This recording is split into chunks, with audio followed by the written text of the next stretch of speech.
244, and then he retired. And now McCaffrey will be the third guy. It was his 9th year, and he had 413 touches, and we'll see. But what the history and the research has shown me is more often than not, Edgerrin James went from 450 to 175. He got hurt. You had, Larry Johnson, KC, 457. He went down to 188. He got hurt. So to Mark's point, running back wise, Brian Robinson, sure, but you probably need somebody else, and then maybe somebody else. I like a pass catcher too. You know what I mean? Yep. I know Gainwell was interesting to people. I thought Tyler Algier was interesting. They're both gone. I think Rachaad White from Tampa is still let's keep plucking bucks. But you helped me figure this out. Let's just pluck some bucks. Why is Kyle not using Robinson more? Now he didn't have that skill set that McCaffrey had. Had he, we probably would have seen him more. I mean, I don't know. That last year was Christian right, Christian left, everything right, constant. Christian fight. I don't think they can do that this year. So they got to be more ready to have somebody who can at least try to do some similar things. I like Rachaad White. Go ahead, Steiny. Well, I was just thinking, when I thinking about what the 49ers need, it's obviously O-line and D-line, and now they took care of the receivers. Man, I was under the assumption that, Brian Robinson will probably pick up more of the slack next year than he did this past year. You think they need another one, though? I don't know that Brian Robinson is going to be on the 49ers this year. Really? I mean, I don't know why he didn't, carry it a little more last year, but that probably tells you what Kyle thought of him. I mean, Washington also dumped him for a 5th without really any other answer at that position either. Yeah. So that's 2 teams that were kind of like, eh. But when I saw him on the field, I didn't see this dude's done or has nothing. No, there were some times I'm like, give it to him again. He's fine. The problem last year was, even with McCaffrey, you couldn't run the ball. And he couldn't run it. Robinson couldn't run it. And so what you only had really was McCaffrey out of the backfield as a pass catcher, which is why he had, checks notes, 413 touches in the regular season, because you needed him as a receiver. You didn't have Kittle for a while. You had no Ayuk. We know that. You had Jawan. At times you had Jawan and Tonjes. You had no Ricky. You had not much. So it was, let's get McCaffrey the ball everywhere we can. Can I give another compliment to Kyle Shanahan? Okay. I think this is interesting. We're 5 hours into free agency. Of all of the 49ers free agents, do you know how many of them have signed elsewhere? Probably 0. Correct. Wow. Now, maybe that's a point. That's a little thing, but it's just, again, the Niners won 13 games and just had just smoke and mirrors all over the freaking But who place. are their free agents? Juwan, Brian Robinson. I mean, 2 of the guys we just sat here talking about are 2 of them. These are not day one guys, though. And the majority of the people who've gone. I mean, right. Is somebody going to give Juwan the contract that Mike Evans got? I don't know. 49ers just signed someone named Verdarian. Day one doesn't mean only the front line. I get that, but if you're Juwan, you're not going to take a backline, back burner deal. You're hoping for more. And so if you're Juwan and Evans signs for 60, 3 and 60, well, is Juwan going to get more than that? No chance. I wouldn't think, but he's not going to be a lot less than 20. It's not. It's going to be north of 15. Bet it's going to be a lot less than 20. I don't think so. Alec Pierce just got $29 million. Right, he's better than Jawaan Jennings. I was just about to say. His numbers are pretty commensurate with Jawaan Jennings. Numbers are numbers. But that's how the negotiators are going to play it. Sure. You know what I mean? But if you're a football person, you're going to look at Jawaan and say, well, his numbers are bolstered by the fact that they had nobody. I mean, you're down to a few wide receivers left. It's been an active day at that position. It's not much. Wandale is gone. Yep. And Alec Pierce is gone. And Mike Evans is gone. And, it's Juwan and Romeo Dobbs and the bin. The little Target dollar bin. That thing when you walk in, and you're like, oh, look, Dealy Boppers are in there for $1. That's where we're getting there fast. I don't know. Wide receiver, all of them make more money than I'd pay them. All of them. I think it's the most bananas position in sports when it comes to salaries. Yeah, I think another big issue is if you're Brock Purdy, do you offer Mike Evans number 13? Oh, we were having some fun with this. No. Kittle's on Twitter saying 13. He put 13 on the welcome here. He put 13. You wait for Mike to come knock on your door, and then, Mike, how you doing? I'm Brock. Yeah. Hey, Brock, I'm going to give you $700 for your number. All right, Mike, I'll see you at camp. Like, come on, what are we talking about here? What a wonderful team building that would be from Purdy. I say it the other way. The way you guys got that conversation going with Rick Stroud, I bet you Mike Evans, the type of walk-in, wouldn't even think of asking. I don't think he would either. That's why what a gesture from Brock. And if I were Mike, I'd say no thanks. This is your team. And if you're Brock, that's my number, dog. Yeah. No. Now, apparently he wore 14 for the Niners. He texted us before he got the gig. But I think Mike wore number 4 playing like high school basketball. It's the last time he wore something other than 13. Yeah, Stroud said he could hoop. 4. Yeah. It could be a problem early. Who wore number 4? You liking it early? Well, no, I'm worried about it early. No, not liking it this early. little push-pull about numbers. I got to get in a Warrior nugget. Okay. So I didn't hear the Hall of Famer on with you Friday. I was with Steiny. You know where we at, what we were doing. Mark Spears, and I got it Saturday night, and I just want to ask you two, were you floored, just your thoughts on him saying Steph thinks they're going to get a big boy this summer as if it was like imminent. Thought that was aggregated a little bit oddly. Just my take on it. Right. I don't think Mark was being that definitive. Steph is getting a Hall of Fame edition this offseason. The internet liked to grab it and do that. That's why I looked at it. So that's why we didn't dig that hard, because I don't think that's what Mark was saying. I think that Mark is echoing that's what the Warriors are like kind of always trying to do. And tried with Kawhi apparently already. Yeah. So that we know. And I've told you that they're going to talk to I'm telling you, they're going to talk to LeBron. Donnie says they already tried. I don't know if they're going to get him, but I think that's where their head's at. Thought Saturday was a good ball game. Yeah. I mean, you can't ask for more than what they're given. Good moral victory, right? And I'm not into him, but that was one. It was close.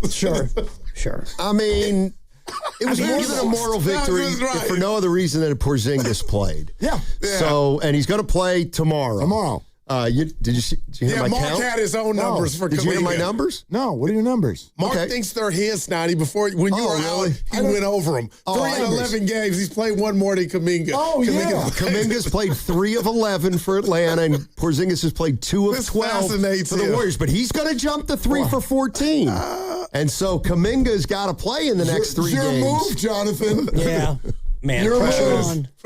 It is funny. So you wasn't feeling the whole moral victory, huh? No, it was fun to watch a team not just get blown out on principle, and they hung in there and they did their level best, and then all the Pods haters got paid off with about a minute left. Pods gets the ball down 2. But you ain't being fair if you got to wait to that to use that. I mean, you're not in the game without him. All the Pods haters got their payoff when he dribbled in and tried to do his whole SGA thing and lean in and throw up some bull Schmidt, make sure Grandy's listening, like half heave, looking for the foul. And I didn't think that was a terrible play, but by and large, if you're anti-Pods, you look at that, it's like they fought all the way back, and that's what you go with? Come on. As opposed to what, though?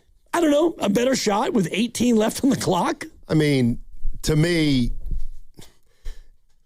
I don't have a problem with Pods. The reason he's trying to do so much is because that's what they're asking him to do with this particular team that's out on the floor. Somebody asked He's the only guy, he's the best guy on the team right now who can create for somebody else, but he's not going to be overly efficient because he's going to have to do more than he really should. But again, I think he's the only guy capable of it on this team of making a play for somebody else or just making an impactful play that helps you win. Now, we know that he interjects himself a little too much, but to my way of thinking, that's just the way he's going to become better. He's got to get more consistent. I think his decision-making has to get a little better in terms of, throwing the home run, trying to hit a home run when he doesn't really have to. But I don't have a problem with Pods. I really don't. And the more I'm watching him, the more I'm realizing that you can dwell on his weaknesses and you can dwell on his low moments, but he can do things that other players on the team can't with these guys out right now, meaning Butler and Curry and whoever else isn't playing. He's had a good few weeks. He's had got to get into him. Yeah. If you have an issue with him right now, then it falls into that category, which is what Well, it's just this had nothing to do with him. It never did. It never did. Yep. Brandon Podziemski has ended up in this back room with the door closed, and he's like, I didn't. Yeah. What the hell did I do to be here? Every single Pods person that I've had a conversation with who's mad at Pods is actually mad at Kerr. Oh, I thought you were going to say Kuminga. But No, okay, they're actually mad at Kerr, which is fine. You want to be mad at Kerr, be mad at Kerr. I get it. But, just say you're mad at Kerr. Yeah. Brandon Podziemski, other than, being cocky and being a young player who makes some poor decisions on the court, no different than the guy they just traded to Atlanta, by the way. Yeah. He's done nothing wrong. One thing I love is Dre's fire. He's talking about put me on the best player. I respond better. But I told Steiny real quick here, we're 1 ahead of the Clippers, and then Portland's 2 behind us. I thought the 10th was not even feasible, but if this thing I'm nervous about tonight.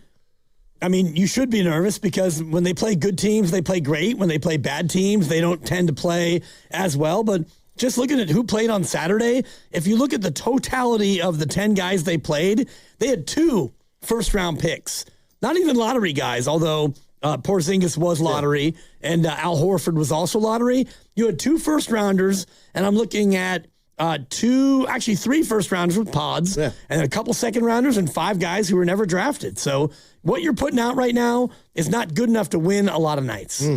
All right, guys. Short show for you too, huh? Barely. A little bit, yeah. Yeah, game's at 6. And you're doing Warriors Live at 5. Warriors Live at 5, yes. Nick Friedel and Cam Inman will be on the show, Steiny. Nice. Nicky. And they'll be on 95.7, the game. Where we work. Yep. Are they the smartest show in the Bay Area? You guys are an intellectual feast for the smart sports fan in the Bay Area. Wow. You're pretty much the smartest guy on the radio. I agree. Good Lord, how big is your ego? Are they the funniest show in the Bay Area? Give it a laugh. Come on. You're a funny guy. Come on. Give me a laugh. You are funny, dude. Hit that S again. Are they the coolest show in the Bay Area? And no white boys. They're cool. That's what people are saying. You guys are phenomenal. This is one of the most perfect ways that I could end my day, getting a chance to talk to Mr. Mark and Dan, you know? We'll let you be the judge. Oh. All I know is it's a couple of Bay Area boys talking sports. I know nothing. Thanks. It's Willard and Dibs on 95.7 The Game. Let's get the damn week started. Let's go. I've been so excited for free agency all weekend long. And to me, Dibs, and good afternoon, everybody. Yep, we got the Warriors playing in a little bit less than 4 hours in Salt Lake City. So we'll get you ready for that. Nick Friedel's on the show, but Cam Inman's going to call in, too, after his class over at San Jose State. And we'll talk about what the Niners situation. Who knows? Maybe there'll be another signing by then. Maybe. But to me, the lead story is not even necessarily Mike Evans. It's the idea of Mike Evans. Do you remember what a year ago today felt like? Crickets? Uh-huh. Yeah, a lot of crickets. Right. And actually, the noises being made were not landing planes. They were planes that were taking off, planes that were leaving SFO. Or those that were just flying overhead and not landing or taking off, you know? And it's an irrational feeling, but it's not a good one. In fact, Albert Breer just sent something out a short time ago that was kind of funny. He goes, remember, if your team hasn't done anything here in these first 5 hours of free agency, your GM is asleep at the wheel, your coach does not care, your owner is cheap, and you are headed for the basement. Right. Which is obviously sarcastic and not true, but I get it. It feels that way as a fan. You like, come on, man. Chop, chop. The party is starting. We're late. You got to go to the party. Get dressed. Do your hair. Let's go. And so Mike Evans is not only doing something, but it's a message. That's a win now player. He wouldn't come here and they wouldn't sign him unless the 49ers were signaling we're going for it this year. Yeah, and I'll take it one step further, and I'm just going to play right into your hands because you're going to love what I'm going to say. But I know what you're going to say, and I already love it. He wouldn't sign here if he didn't think that Kyle Shanahan was awesome and that Brock Purdy was a good quarterback. Yep. If you're Mike Evans and you're leaving Tampa after 12 years and you want to go somewhere and win, you go somewhere where the coach is really good and the quarterback is good at throwing the football. And so you look here and you look at Shanahan and that offense and you think, I like what you're doing there, Kyle. And you look at the quarterback and you say, yeah, you can throw it. You can throw it to me. And so if you don't believe that Shanahan is any good, or if you're not the president of Brockistan, which you are, Mike Evans is on board with what you've always said. Kyle's really good, and Brock is also really good. Look, I know that sports fandom. You're welcome. Thank you. That was for you. No. Giving you your flowers. You are now invited to my party. Sweet. Sports fandom doesn't work this way. We all get mad at our teams. That's what we're doing here. And so I'm never going to get in the way of that. But I'll tell you what, it's been a hell of a year for Kyle Shanahan. And I mean that in terms of even like maybe a year and a half. The calendar year plus, let's think about it. Kyle Shanahan got votes for Coach of the Year. He didn't win it, but he ends up in the second round of the playoffs with all of those injuries. He's got now 2 quarterbacks who are not his quarterback. 2 quarterbacks who are not his quarterback, who are parading around the league, finding microphones, telling everybody, yeah, I've been in the league for a while. Turns out I had no flipping clue what I was doing until I got around Kyle Shanahan. One of them went off and won the Super Bowl this year. The other one is his backup quarterback, who at this hour they're not going to get rid of. And I don't think he is going to go anywhere. And actually, your clue on that is the money that Malik Willis got. Yep. It's lower than people thought, I think. I don't think that this season for quarterbacks, it's not great if you don't have one and you're almost just better off kind of just stick and stay with whatever you got. If you're going to put somebody bad out there, I don't know, tank. But there just isn't that game changer free agency-wise. And even in the draft, I'm sure the Raiders will grab Mendoza and go from there. But it's just not great. So I think the Niners are going to hold on to Mac Jones. Could be wrong, but we'll see. But you've got 2 quarterbacks out and about saying this to anyone who will listen. And then I agree with you. Things like what Mike Evans just did, I wish, and I don't need to because it doesn't matter, but I would like to be hired as the campaign manager to go on a tour to tell you all, just stop it with Kyle. He's the dude. The league thinks he's the dude. You can think otherwise. Yeah. You're allowed to. The league thinks, Rick Stroud just said it to them too. As far as offense, that's not a dude, it's the dude. You have the dude. And so I'm thankful. I'm thankful that the 49ers have him. There were 50 votes for Coach of the Year, and he got 6 of them. Kyle Shanahan did first place, and Rick Stroud was one of them. Yep. He came on and said, I voted for him for Coach of the Year. And, actions always speak louder than words, and the actions of Mike Evans, who didn't leave Tampa based on money. He didn't get more money here. They weren't trying to lowball him. He just wanted to go somewhere else, and when you go somewhere else, you get to pick your spot when you're Mike Evans, and he chose this one because the coach and also, I believe, because the quarterback. And so, yeah, the Niners wide receiver room got upgraded, and whether or not it's Mike Evans is the one or, Pearsall's the one, it doesn't even matter. No. You put Mike Evans out as the boundary X. Yeah. Shout out Greg Cosell. He plays the X. Pearsall can move and, play the other spots on the line and be a lot more effective. And now your passing offense from a wide receiver standpoint got a lot better today. The signing is just volume. It's absolute and total volume. Volume, not volume. Not value and not volume. Volume. Gotcha. Can you all feel that? It might be all 3, actually. It might be. It might be value. But can you feel that volume? Understand, every Niner fans are like, y'all, we're peacocking today. Yeah, that's right. We're involved in free agency. We got Mike Evans. You still have no idea who your left guard is. You still have no idea who your pass rusher opposite Bosa is. You don't even know when the hell Bosa, Michael Williams, or George Kittle are going to be available. Yeah, true. Christian McCaffrey's still about to be 30 and coming off of 8 billion touches. These things are all true, but we're peacocking because we're like, yeah, we got Mike Evans. It's a great signing. It's just step one. They've got all kinds of things to do. They've got a draft to conduct. I get it, but that's for me, that's what I mean by it's not just Mike Evans. It's the idea of Mike Evans. It's a complete shot in the arm of calm.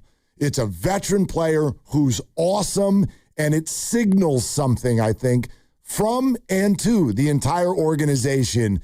We are win now, and we are going to play with elite players and adults. That's the other thing. Yep. Brandon Ayuk, see you later.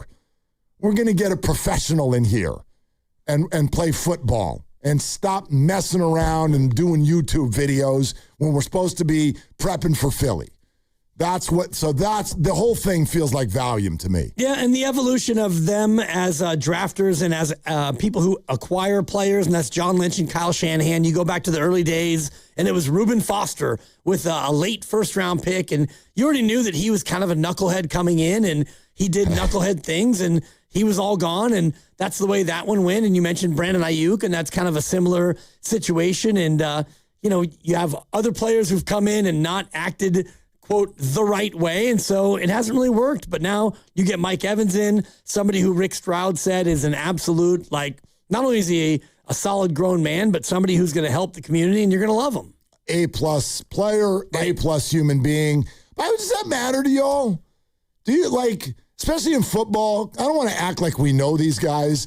Plus, I don't know. The sport of football is just controlled maniacs, all of them. You know what I mean? You have to be 2 cups of crazy in order to even play this game. So I'm not going to act like everybody's choir boys. I don't think that exists. We're not doing milk and cookies and orange slices at halftime. But does it matter to you that the 49ers seem to value the no knucklehead idea? You're not going to always be right. Sometimes you're going to evaluate someone and be not a knucklehead. And then it's actually, turns out if I give him $30 million a year, he's a complete knucklehead. So you're going to be wrong sometimes, but I don't know. Maybe everybody tries to value that. I don't know, but the 49ers seem to really at least attempt to value that. Yeah, and I think that it's important because then you get a locker room where, you're going to be able to trust guys and you can rely on guys to actually show up and, not go rogue and have their own independent agendas. And Mike Evans was there for 12 years, and in 11 of the 12 years, 11 in a row, he had 1,000 yards. And, according to Rick Stroud from Tampa, the reporter who joined Steiny and Goo, a guy who never really said, I want the ball, or I'm not getting my touches and all the rest of it. So all those little things, if you want to be a good community guy, that's fine. That doesn't really matter to me. I mean, it shows that you're a good character person, and that's kind of cool. But if you're here and you're not getting the ball and you win and you're not complaining, that to me is what I want. See, I'm with you. If you're an A-plus person, that's great. If you connect with the fans at a big level like Kittle has, that's awesome. Fred Warner, perfect. I'm not going to act like I know you outside the thing, but it matters to me from the standpoint of I don't want this to go down an Ayuk road or a Reuben Foster road. For football reasons. Yeah. I want you to be a solid-based human being and good teammate because games get messed up when you're not.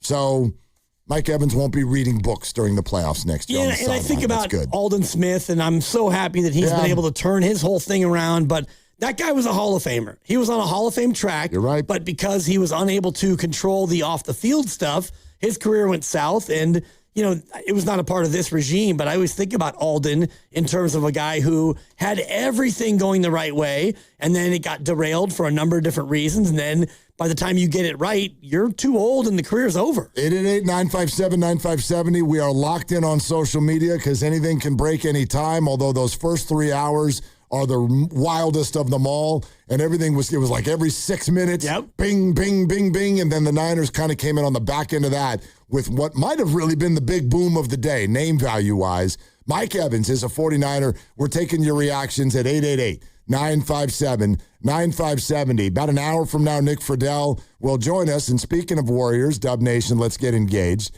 Before every game, vote in our Engaging Dub Nation poll on 95.7 The Game's Twitter page. It's brought to you by Shaneco, your friend and jeweler, where you find the Bay Area's best selection of unique engagement rings and their unmatched free lifetime warranty. Visit Shaneco.com today. All right, Kristaps Porzingis finally played again for the Warriors on Saturday and did make a noticeable impact. Are you now, just that one game and his words that, quote, I should be healthy now. Okay. Are you now, suddenly after the weekend, are you more open to Porzingis as a Warrior beyond this year? It's a simple yes or no. Vote now on Twitter. We'll share the results later. We're heading for a basketball game in Utah tonight in 3.5 hours. 888-957-9570, Willard and Dibs. free agency starts off with a bang. Breaking news involving the San Francisco 49ers. They have signed Mike Evans, wide receiver. Wow. Brock Purdy has his #1 target. First and goal from the Dolphins 4. Mayfield throws, end zone, touchdown, Evans. A big play wide receiver is the first order of business for the Niners. What's next? No other place to be than your home for 49ers off-season moves. 95.7 The Game. Visit Freeman's Appliance in Pleasant Hill March 27th through March 29th for their once-yearly red tag clearance sale. Take advantage of one-of-a-kind opportunities on floor models and factory direct pricing. Visit Freeman's Appliance red tag sale for the best time to save big on new appliances for your home. We've all been there. Sleepless nights, mind racing, wondering if your business's security service is really protecting what matters. At Bay Alarm, we can put your security insecurities to bed. Video security, burglar alarms, fire alarms, access control, 24/7 monitoring, and more. Our advanced technology and personalized support ensure you can rest easy, knowing we're here for you, your people, and your business. Visit bayalarm.com to talk to a local security expert. Bay Alarm, we got you. Hey, life doesn't give you a warning when everything changes. It starts with shock, confusion, and 1,000 questions running through your mind. Maybe it's a car accident, a serious injury, or a tragedy that changes your family forever. Suddenly, you're dealing with insurance companies' paperwork and pressure, all while trying to heal. That's where Beam Law comes in. They take on the legal fight, the negotiations, and the stress so you can focus on recovery and taking care of the people who matter most. Beam Law is local, and they've recovered millions for clients across the region. That's why SF Weekly has named them Best of the Bay 4 times. So if you've been hurt or lost someone because of someone else's negligence, call Beam Law at 415-523-5555, 415-523-5555. That's 415-523-5555, or visit hurtinthebay.com. That's hurtinthebay.com, because it's not whether you get knocked down, it's whether you get back up. Beam Law. They've got your back, Bay Area. Tune in to 95.7 The Game for Warriors Live, 60 minutes before tip-off. Every Warriors game throughout the season as we get ready for the action. Presented by Xfinity, your home court advantage. Brought to you by Xfinity. Watch all your favorite teams all in one place. Xfinity, imagine that. If you owe back taxes, listen carefully to rule number 1. Never go up against the IRS alone. They're cracking down, freezing bank accounts, garnishing paychecks, canceling passports. Even your home or business could be at risk. But here's what they don't tell you. The IRS has powerful tax relief programs that could save you thousands if you qualify. That's why smart people call Optima Tax Relief, America's #1 tax resolution firm. Nobody knows these programs like the experts at Optima. Their team of tax attorneys and licensed professionals have resolved over $2 billion in tax debt for people just like you. The IRS is not stopping, so don't wait, and don't take them on alone. For tax help you need, for tax help you can trust, call Optima today for a free consultation. Call 800-708-5977. 800-708-5977. 800-708-5977. Optima Tax Relief. Some restrictions apply. For complete details, please visit OptimaTaxRelief.com. Home equity. Across America, there's $30 trillion of it sitting in homes, already earned, already yours. But for most homeowners, it's not easy to access. Until now. Unlock's home equity agreements help you unlock your equity without the usual headaches. For flexibility, for possibilities, for the things that actually matter to you. So ask yourself one simple question. How much can you unlock? Find out at unlock.com/home. Terms and conditions apply. Not all homeowners will qualify. Use home equity responsibly. Attention. Have you racked up $10,000 or more in credit card debt? Are you barely getting by making minimum payments? With credit card debt reaching all-time highs, National Debt Relief is notifying consumers about significant debt relief options currently being made available to help those with overwhelming credit card debt. These options may reduce a large portion of credit card debt for those who qualify. You don't need to declare bankruptcy or take out a consolidation loan, and you may only have to pay back a fraction of what you owe, even if you have bad credit. National Debt Relief has already reduced the credit card debt for more than 550,000 consumers, so don't wait. If you owe $10,000, $20,000, or even $100,000 in credit card debt, you can now take advantage of this financial debt relief as the cost of living continues to skyrocket. To check what debt reduction you may qualify for, call 800-358-6868. That's 800-358-6868. Again, 800-358-6868. T-Mobile has an exclusive bundle for customers 55 and up. I'm Sarah Bowl. Yeah, I'm Frank Bowl. A reliable network is key for us. And with T-Mobile, it's been wonderful. And going to the 55 plus plan saved us so much money. A lot. And that's important. Trying to keep costs down. The home internet's been perfect. It's fast, it's quick. The setup was so easy, it took less than 15 minutes. It was like, ta-da! If you want simplicity, coverage, reliability, you want the whole package, T-Mobile has it. Right now, T-Mobile customers 55 and up can get 2 phone lines on America's best network, plus America's fastest 5G home internet for just $30 each.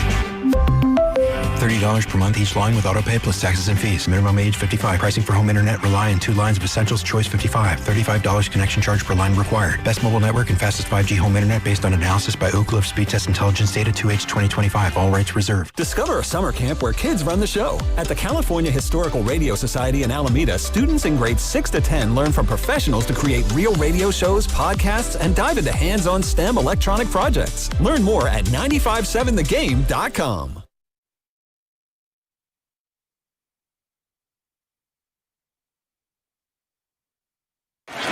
First and 10. Oh, it's caught!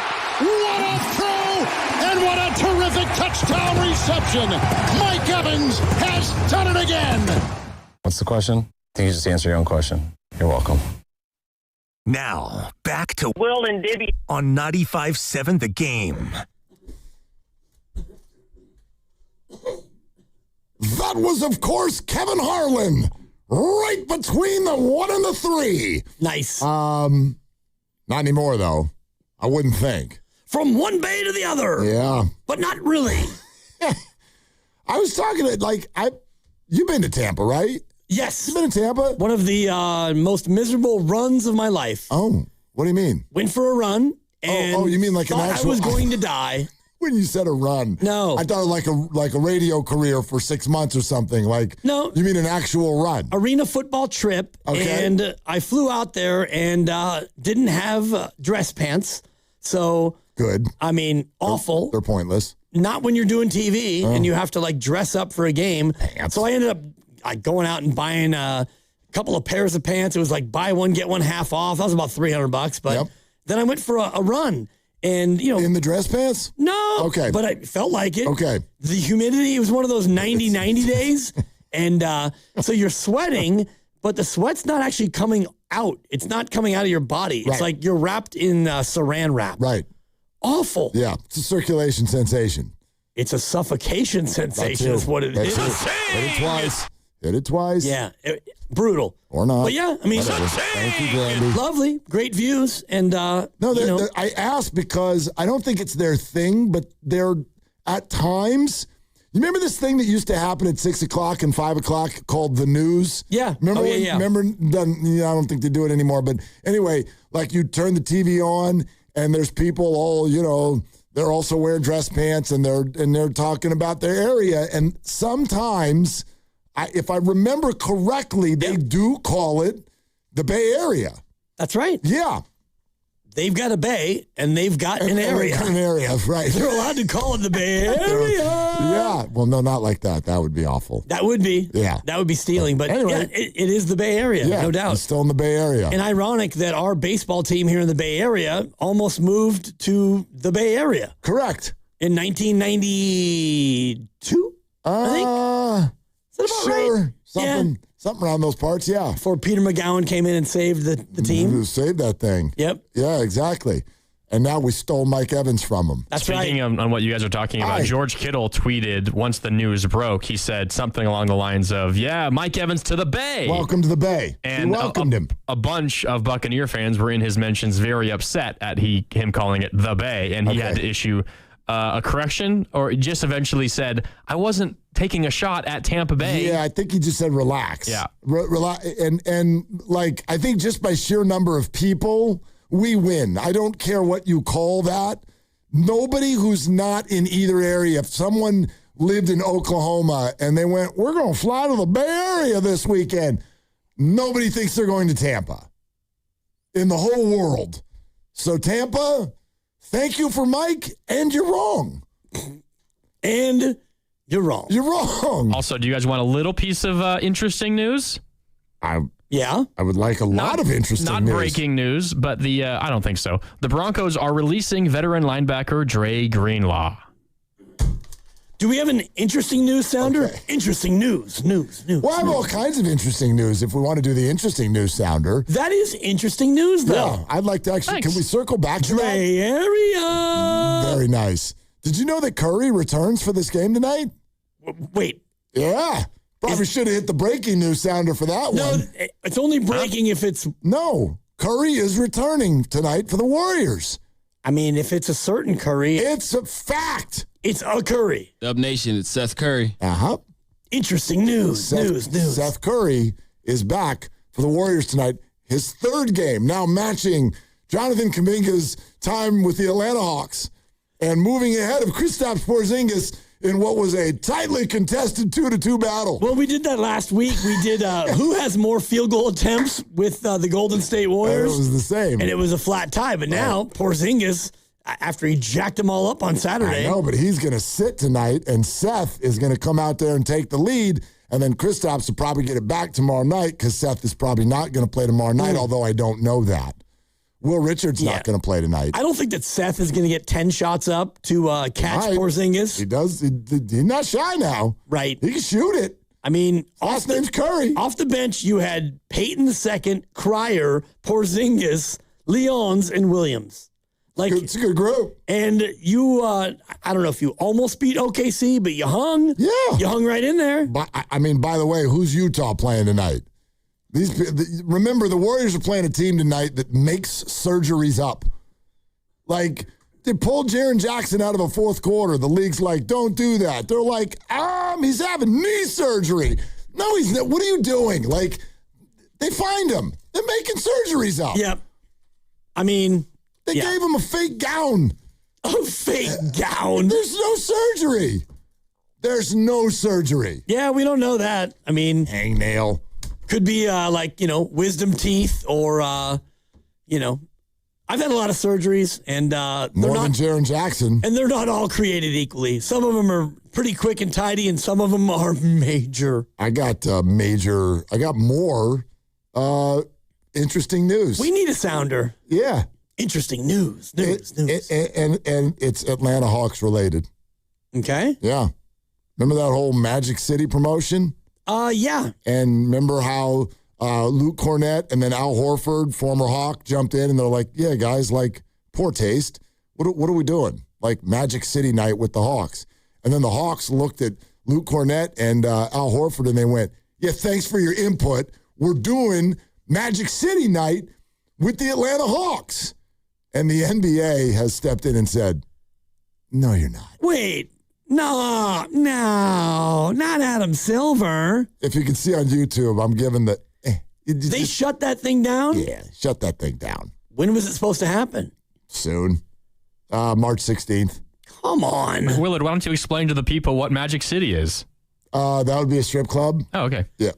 In that Atlanta. Would be the strip club. I mean, it's the only adult club or whatever that I've heard. I could tell you the name of it, and it's not in this... Like, I'm not a strip You club sound guy. a little bit, You've never been. I wouldn't say I've never been. I've been, therefore I know, not my thing. It's not my thing. I've never been to Magic City, but I know of it because it's a famous strip club. Sure. Yeah. And the Hawks were like, yeah. And the league was like, no. What's your favorite? I don't have a favorite. What's your top 5? The only places where I've ever even been to one would be Vegas and Cabo. Cabo. Okay, Cabo. And it's been a long time. Long time. Yeah. I don't really... Well, never mind. Anyway, let's go to... is it Amit or Amit? Amit. It would be Amit. That's my guess. Did the thing with the capitals that you wanted. Right, but then you wrote M-I-T-T. That's not meat. That's mitt. It is mitt. A mitt. A mitt. Oh, that's what I asked. And then Dibs said Amit. I can't even see the board. Don't listen to Dibs. I'm guessing based on his mistake percentage. It's good. That's a good. Whatever. You have to allow me to improve, which I did, and then Dibs didn't believe I would improve. I didn't even see the name. He showed no faith. Zero. In the young people on this show. None. He's out here trying to sign veterans. Why don't you try to develop the young people here? I'd rather get the Mike Evans of producers. Somebody who can come out here and produce. We don't have that here. We are developing is what we're doing. All right. Amit. I was really good at my job. In San Jose. Hello, Amit. Thank you for calling us. Did we get your name right? First of all, yeah, Willard, you got it right. It's Amit, like a baseball mitt, A-M-I-T. Okay. So great. Thank you for that. All right. Yeah, I just wanted to talk about the Mike Evans move. I mean, I think it's a good move, and I'm actually happy about it. I'm kind of annoyed that everybody's saying that, we're getting too old. I think for our win now team, this is good enough, but I am worried that we need to shore up a tight end as well as O-line, which is why I saw the Packers release that guy. I'm blanking on his name, Elton Jenkins, which I would love to go after. Mm-hmm. But also, I know the boys in the morning were talking about it. Jalen Carter. I think that's something that we should go after, considering that the Rams just signed Trent McDuffie and the other guy from the Chiefs, him or Trey Hendrickson. The offseason is not done, and obviously, we signed a left tackle. I like the move so far, and frankly, I don't know what we're going to do in the draft. I know the Saints also signed Travis Etienne, so what's Alvin Kamara's situation looking like? Could we get somebody? I know it's going to be a lot of money, but could we get somebody to help McCaffrey this offseason? So far, so good. Day one, I'm pretty happy with the moves, and I just want to say that to you guys. Yeah, Amit, I think it's a good call. Here's one thing, because I heard the guys in the morning, too. Joe Shasky is actually contemplating giving his son up for Jalen Carter. Like, he loves him that much. But can I say it this way? I don't buy that he's available. I don't buy it. Why the hell would the Eagles trade Jalen Carter? What the hell does that make sense for? They just let Jalen Phillips walk. They just gave up a third-round draft pick for Jalen Phillips at the trade deadline. They got him. They lost their first playoff game, if anybody around here remembers. And then they let him go to the Carolina Panthers for $120 million. Why would they? I don't even understand why Jalen Carter's name has come up as, quote, available. And by the way, everybody's saying he's, quote, available. I've never even seen that word. I've seen people are calling the Eagles about Carter. Great. People are probably calling the Niners about Fred Warner. That doesn't make him available. So I am very much in the I'll believe it when I see it category on Jalen Carter being moved off of the Philadelphia Eagles. And if he is moved, wouldn't you want to move him to a team in the other conference as opposed to the team that just came to your town and beat you? I mean, that to me makes very little sense. But yeah, I'm all about, the new league year, and we're underway now. We have been for almost 6 hours, and we can start to dream about what they could do or should do or what you want them to do. But I'm kind of with you. Like, Philadelphia is a team that is still very much in their championship window. I mean, they won the Super Bowl just 14 months ago, so why would they want to go ahead and dismantle the thing? I'm no expert on their cap situation. I don't know if I'm an expert on anybody's cap situation. The whole thing's pretty complex. But sure, I like Jalen Carter. That'd be great. Do the Niners need to do something else at the pass rush position? Abso-freaking-lutely. But I don't believe that Jalen Carter's available, and I'm not real big on the idea of the 49ers in this moment of their history. I'm not real big on a multi-early draft pick trade. It's not into it. I think there's another way to do it. The Trey Hendrickson idea, now that I like. That's probably a shorter deal. Is it super expensive? I don't know. I don't know what his market is. He is one of the most interesting free agents that is still left after these first 6 hours. There's a lot of people still left. Niners have a lot of moves still to make. So we'll see. We'll see. And I'm interested in the free agents that are on the Niners, none of whom have gone anywhere yet, which is interesting. Yeah, but I don't think any of them are going to be the kind of guys who are going to go on day one. And I'm not just saying that the top guys only go on day one. We did this during the crossover, but either you're going to be somebody who is a top of the line, big time free agent, or you're going to be somebody who is just looking for a new spot. And maybe you find that, like, the tackle that the Niners got, who is largely going to be a backup, a swing tackle. But if you're Jawan Jennings and you want to go out there and get, I don't know, the kind of money that Mike Evans got, you're probably, shopping for it right now, but I don't think that any team's going to give him 3 years and $60 million, so he'll probably have to wait. Who, Juwan? Juwan, yeah. Yes. No, I don't think anyone's going to give 3 and $60. But I don't think that it's going to be well below 20. I'd predict north of 15. The Niners went out and got a better receiver. Yeah, and he's a guy that, if you have him as your one, and he wasn't really. I mean, he was because Ricky couldn't play a lot. But if he's your 2, you want him to be your 3. And so I'm sure they'd love to keep him and have him be their number 3 receiver and pay him kind of what they paid him last year. But I think he'll get more than that. So. I wonder. I mean, I still kind of – I know he plays as just a bit part at times. I like Demarcus Robinson. I think Demarcus Robinson's a good player. If you've got Mike Evans, Ricky Pearsall, and Demarcus Robinson, if I'm Juwan Jennings, this now becomes about a lot more than just money. I don't know if I want to be on the 49ers. Where am I fitting into all of this? They just went and got another big body receiver who is faster and better and more dynamic. The only downside is he's a little bit older.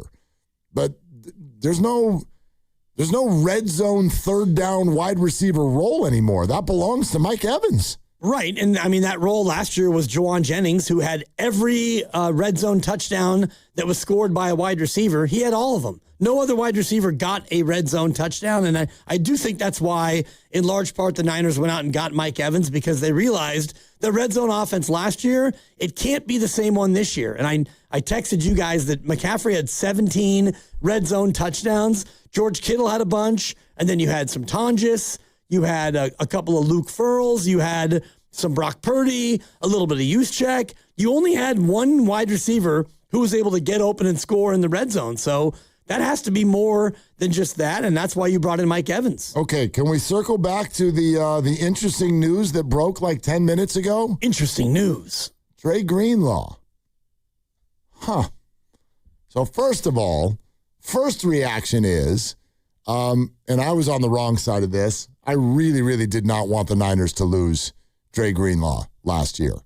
And it will forever go down as one of the more kind of heartbreaking injuries, I think, that I've seen in Bay Area sports history.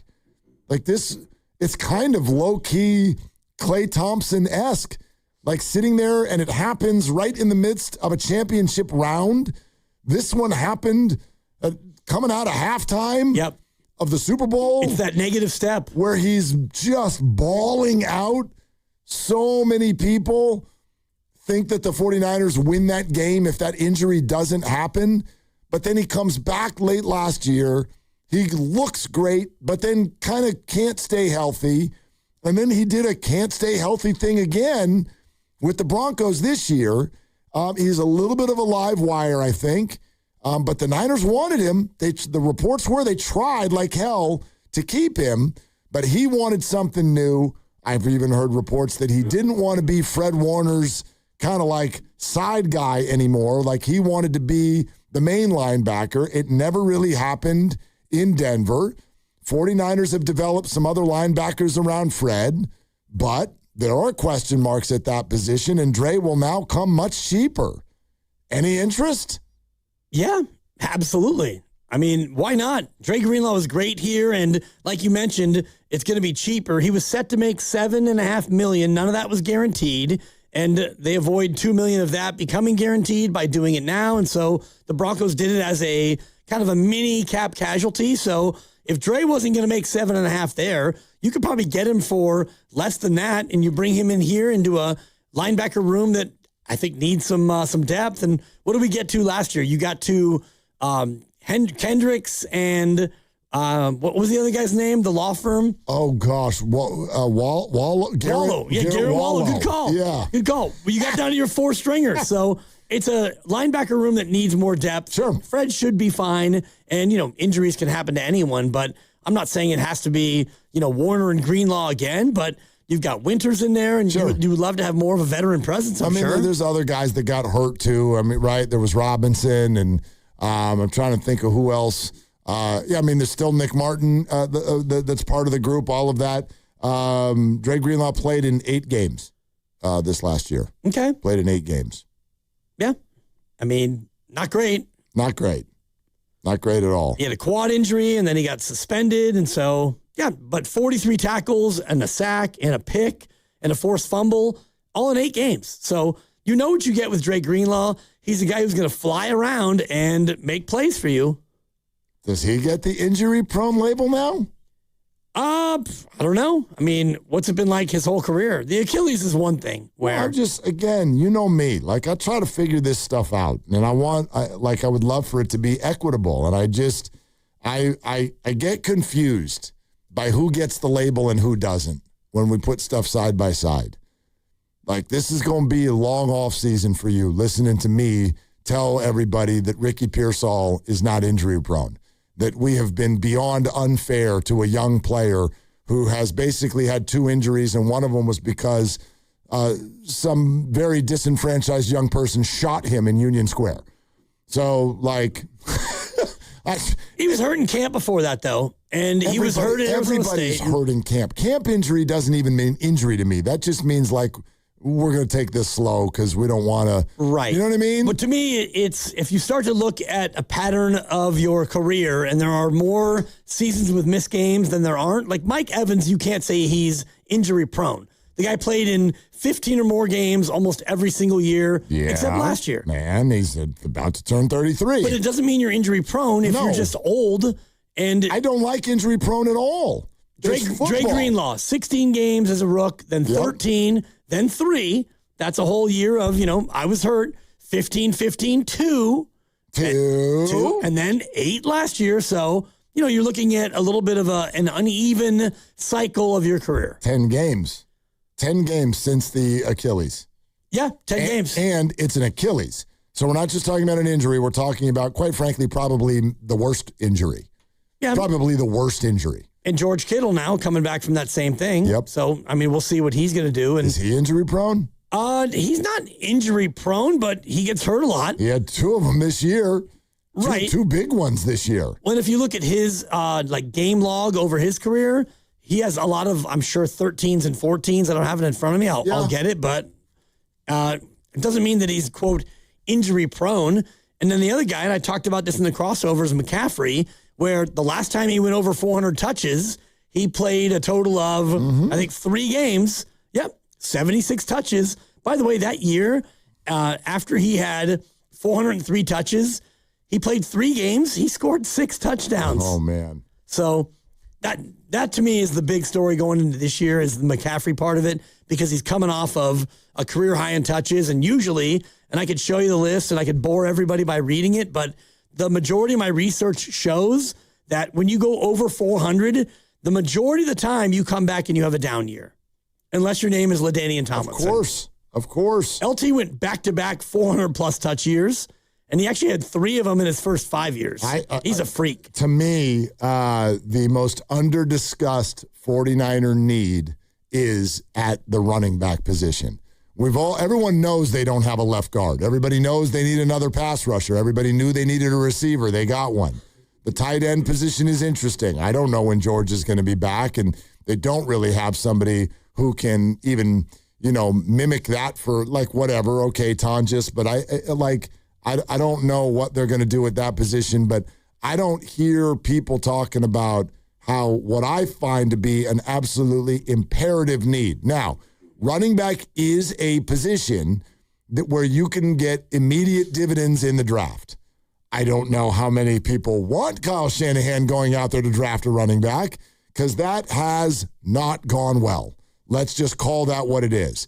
The successful running backs for Kyle Shanahan, first of all, McCaffrey came in a trade, and the other guys have all basically come undrafted for the most part. Yep. The ones that he's drafted, Ty Davis, Price, and Trey Sermon, and all, it has not worked out. And Jordan James is the latest. Isaac Guerrero. They have got, I think, to go get someone on the market. And a lot of the guys out there, Tyler Algier, they weren't going to get ETN. I think he's kind of too high level. Kenneth Gainwell, they're gone. I got my eye on on Rachaad White. Unrestricted free agent, was kind of the other back, the third down back next to Bucky Irving with Tampa Bay. I'd love to see the Niners get him too.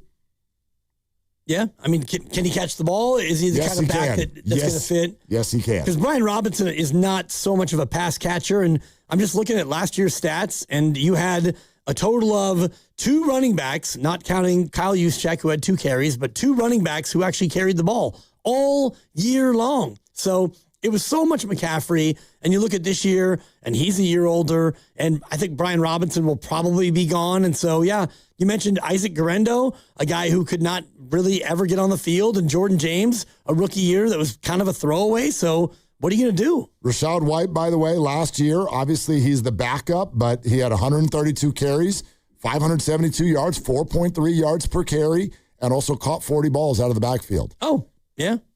That's Rachaad White. And you know, he had to be the lead back for a handful of weeks because Bucky Irving was hurt. But he was their third down back. Might be the right fit. I like him. Yep. We're brought to you by Fremont Bank. Here for you, here for good. All right, in a half hour, Nick Friedel. Until then, it's still very heavy on NFL free agency, which is exactly 6 hours old, and the Niners might have the move of the day. Mike Evans, a 3-year deal, $60 million, is their first big move. 888-957-9570. Willard and Dibs.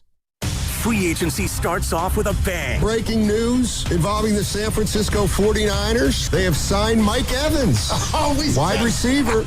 Wow. Brock Purdy has his number 1 target. First and goal from the Dolphins 4. Mayfield throws, end zone, touchdown, Evans. A big play wide receiver is the first order of business for the Niners. What's next? No other place to be than your home for 49ers offseason moves. 95.7 The Game. Tune in to 95.7 The Game for Warriors Live, 60 minutes before tip-off. Every Warriors game throughout the season as we get ready for the action. Presented by Xfinity, your home court advantage. Brought to you by Xfinity. Watch all your favorite teams all in one place. Xfinity, imagine that. We all hear the radio ads about the IRS. They tell you to be afraid, to be scared, and they try to frighten you into calling. I'm not here to do that. Tax Relief Advocates is different. TRA is here to tell you that if you owe money to the IRS, whether it's $5,000, $50,000, or $500,000, we have a solution. It doesn't matter if you're sitting in your car, at work, or with your kids. No matter where you are, call now. 800-497-8091. Don't lose hope. TRA can eliminate or reduce what you owe to the IRS. Generous programs are now available that can give you a fresh start. Our passion is taxes and helping individuals fix their IRS problems. We have over 1,000 5-star reviews on Google and an A+ with the Better Business Bureau. You don't need to be afraid of the IRS any longer. End your tax nightmare today by visiting us online at TRA.com or call 800-497-8091. That's 800-497-8091. Tax Relief Advocates. Real solutions for real people. Hey, Bay Area sports fans, get ready for game day with Laughing Monk Brewing. Whether you're watching with friends or heading out after the final whistle, Laughing Monk has the perfect beer for the moment. With locations in Sunnyvale, Scotts Valley, and Bayview in San Francisco, there's always a Monk nearby. And now, check out their newest San Francisco location in Nopa. From crisp lagers to bold IPAs, every beer is righteously brewed in San Francisco. Grab a pint, grab your crew, and make game day better at Laughing Monk Brewing. Righteously brewed in San Francisco. If your home seems colder this winter than it should be, maybe it's time to upgrade your windows. As the Bay Area's largest Marvin reseller, Golden State Lumber and Showroom is proclaiming this the month of Marvin. As an Energy Star partner, Marvin offers durable, energy-efficient products that can lower your energy bill. Visit goldenstatelumber.com, scroll down to Windows and Doors, and visit the showroom near you. Since 1954, Golden State. When you succeed, we succeed. What's your financial future look like? At Pettinelli Financial Partners, we help you shape it. Whether you're planning for retirement, buying a home, or saving for something special, our professionals are here to provide clear guidance and smart strategies. Visit PettinelliFP.com today and take the first step toward a more secure financial future. The financial consultants at Pettinelli Financial Partners are registered representatives with and securities offered through LPL Financial, member FINRA SIPC. Investment advice offered through Stratos Wealth Partners, a registered investment advisor. Stratos and Pettinelli are separate entities. From LPL Financial. Dan Daly, the administrator of Lawton Skilled Nursing and Rehabilitation Center, thanks his staff for earning Newsweek's top Bay Area facility recognition. Lawton, in San Francisco's Sunset District, provides top-tier therapies and partners with UCSF Medical Center. With a 5-star rating and Dr. Darby Clayson as medical director, it's also listed among the best by U.S. News. For skilled nursing, call Dan Daly at 415-566-1200. That's 415-566-1200. Welcome to guided meditation. Close your eyes. You're at the beach. The seagulls are calling. You take out your iPhone 16e you got from Cricket and use Apple Intelligence to clean up that selfie you just took. It's a good one. You send it to your friends instantly thanks to reliable nationwide 5G. They're totally jealous. Get iPhone 16e for $49.99 when you switch. Smile, you're on Cricket. Requires new line on the Supreme Unlimited plan. First service charge and tax due at sale. $25 activation fee. Terms and restrictions apply. Cricket 5G is not available everywhere. See store for details. 95.7 The Game and Great Clips have teamed up for the new basketball season. We want our listeners to look fresh with a great haircut from Great Clips. Each week, we'll pick a lucky winner to score a gift card. For a chance to win, courtesy of Great Clips, enter online at 957thegame.com. We all hear the radio ads about the IRS. They tell you to be afraid, to be scared, and they try to frighten you into calling. I'm not here to do that. Tax Relief Advocates is different. TRA is here to tell you that if you owe money to the IRS, whether it's $5,000, $50,000, or $500,000, we have a solution. It doesn't matter if you're sitting in your car, at work, or with your kids. No matter where you are, call now. 800-575-9834. Don't lose hope. TRA can eliminate or reduce what you owe to the IRS. Generous programs are now available that can give you a fresh start. Our passion is taxes and helping individuals fix their IRS problems. We have over 1,000 5-star reviews on Google and an A+ with the Better Business Bureau. You don't need to be afraid of the IRS any longer. End your tax nightmare today by visiting us online at TRA.com or call 800-575-9834. That's 800-575-9834. Tax Relief Advocates. Real solutions for real people. High five! Up top! Dave's company just got the 5-year price lock guarantee from Comcast Business. Yeah! It's 5 years of gig speed internet, advanced security, and a great rate that won't change. All from the company with 99.9% network reliability. Heck yeah! He hasn't given this many high fives since Deborah brought in her famous banana bread. Yes! The Comcast Business 5-year price lock guarantee. Powering 5 years of savings, powering possibilities. And it's hurting, but I am not stopping. Woo! For a limited time, now through March 29th, switch to Comcast Business to lock in your rate for 5 years and get a $500 prepaid card on a qualifying gig bundle. Or ask how to get started with 150 megabit internet and Security Edge for $59.99 a month for 12 months with a 2-year agreement. Don't wait. Call today. Restrictions apply. New customers only. 1-year contract required for guaranteed rate. Paperless billing and automatic payments with bank account required. 5-year pricing applies to monthly service charge excluding taxes and fees. You're listening to 95.7 The Game, KGMZ-FM and HD1 San Francisco on Odyssey Sports Station and the home of the Golden State Warriors and Valkyries. Always live on the free Odyssey app and now coming to you live from the Laughing Monk Studios.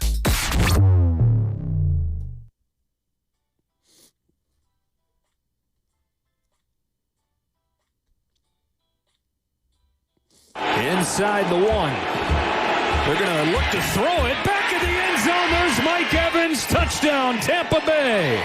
His first catch of the day is a touchdown. Now, back to Willard and Dibbs. It's a great question. Wow, that's a great question. That's a great question. That's a great question. And that's a great question. On 95.7 The Game. I got to tell you guys, like even just hearing NFL highlights, it's like, don't do that. Oh, no, please do that. No, don't do that. No, because it's March, dude. It's March. The Niners flight leaves in like 6 days for Australia. It is it's a long flight now. It is 6 months still before that's going to happen again. 5 months until the all-important first game in Canton. So not important.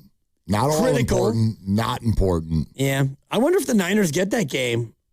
With Roger Craig going in. For sure, no. Well, if they would have gotten Frank Gore in Australia, they're not going to also get an extra preseason game? Well, they normally would, they normally schedule the teams for that game of people who are Hall of Famers. I was thinking if Frank Gore would have gotten in, maybe they would have done that. Give him 5 preseasons 2 overseas games. You want to kick the Niners' dog, too, while you're here? They kicked their dog 2 years ago when they had the worst rest discrepancy in 20 years. And now they're going to have the greatest travel distance in the history of the league.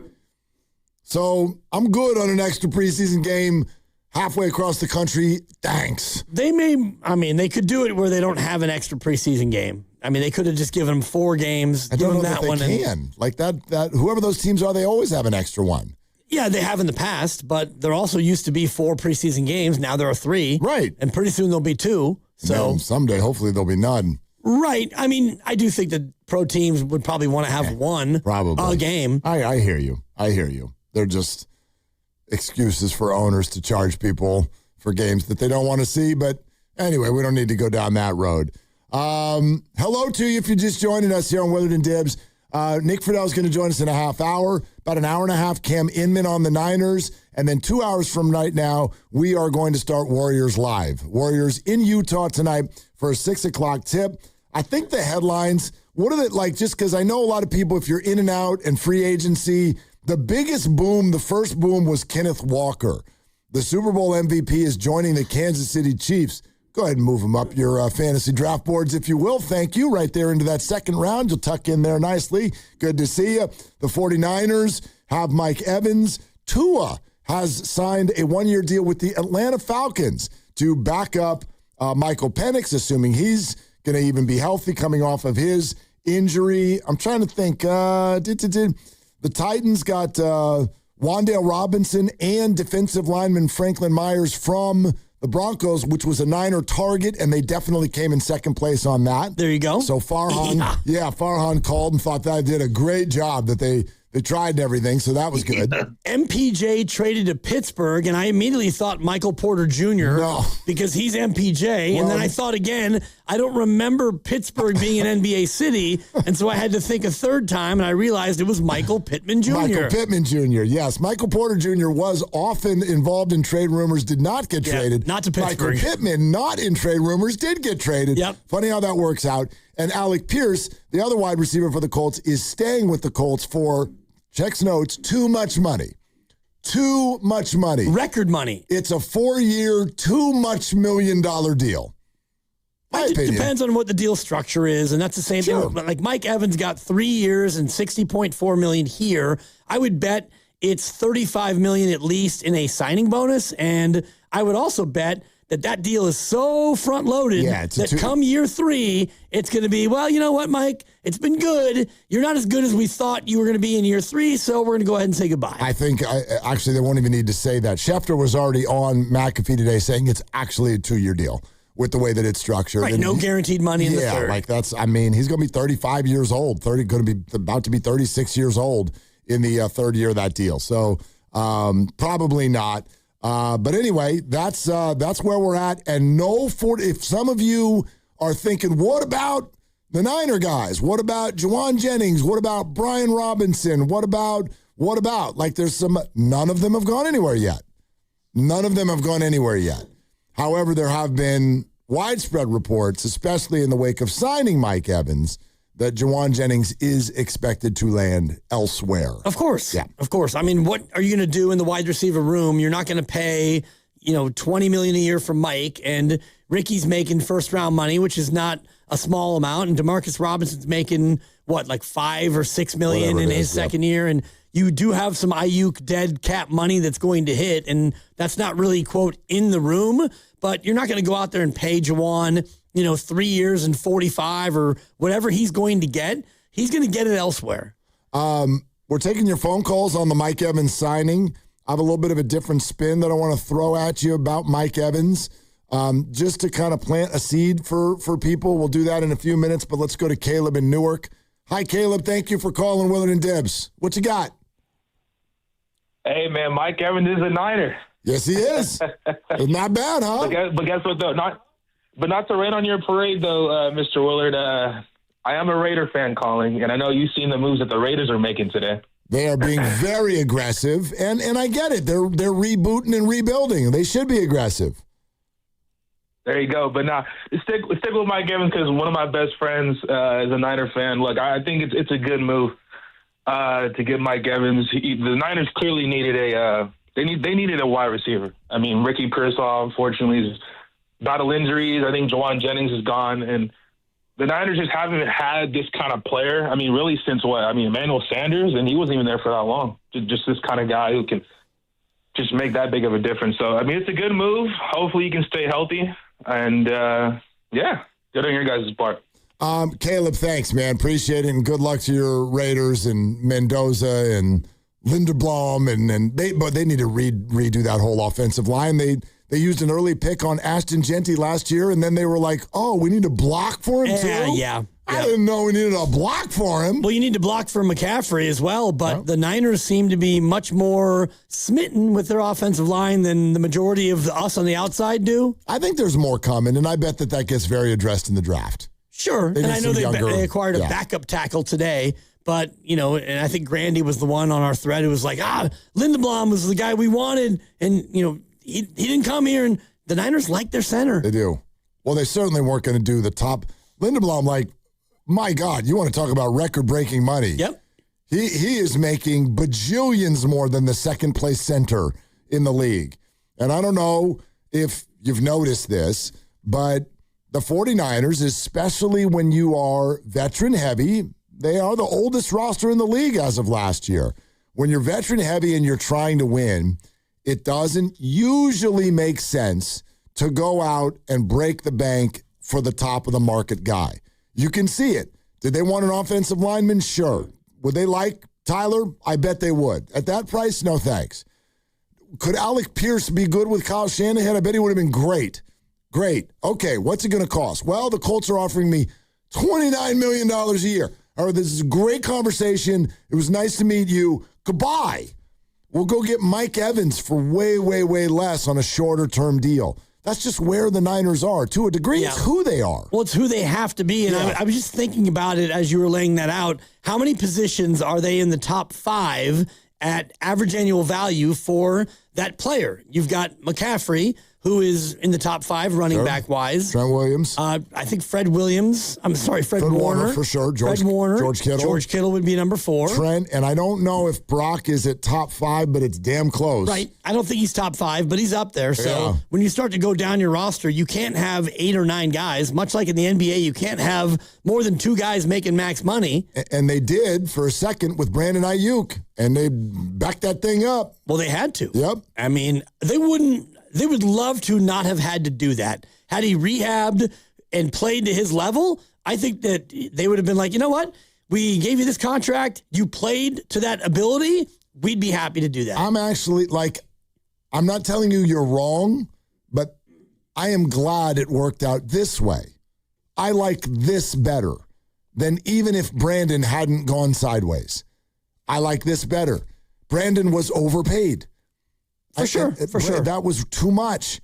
That was too much for Brandon Ayuk when you just drafted a receiver in the first round. They did that deal when they had just drafted a receiver in the first round.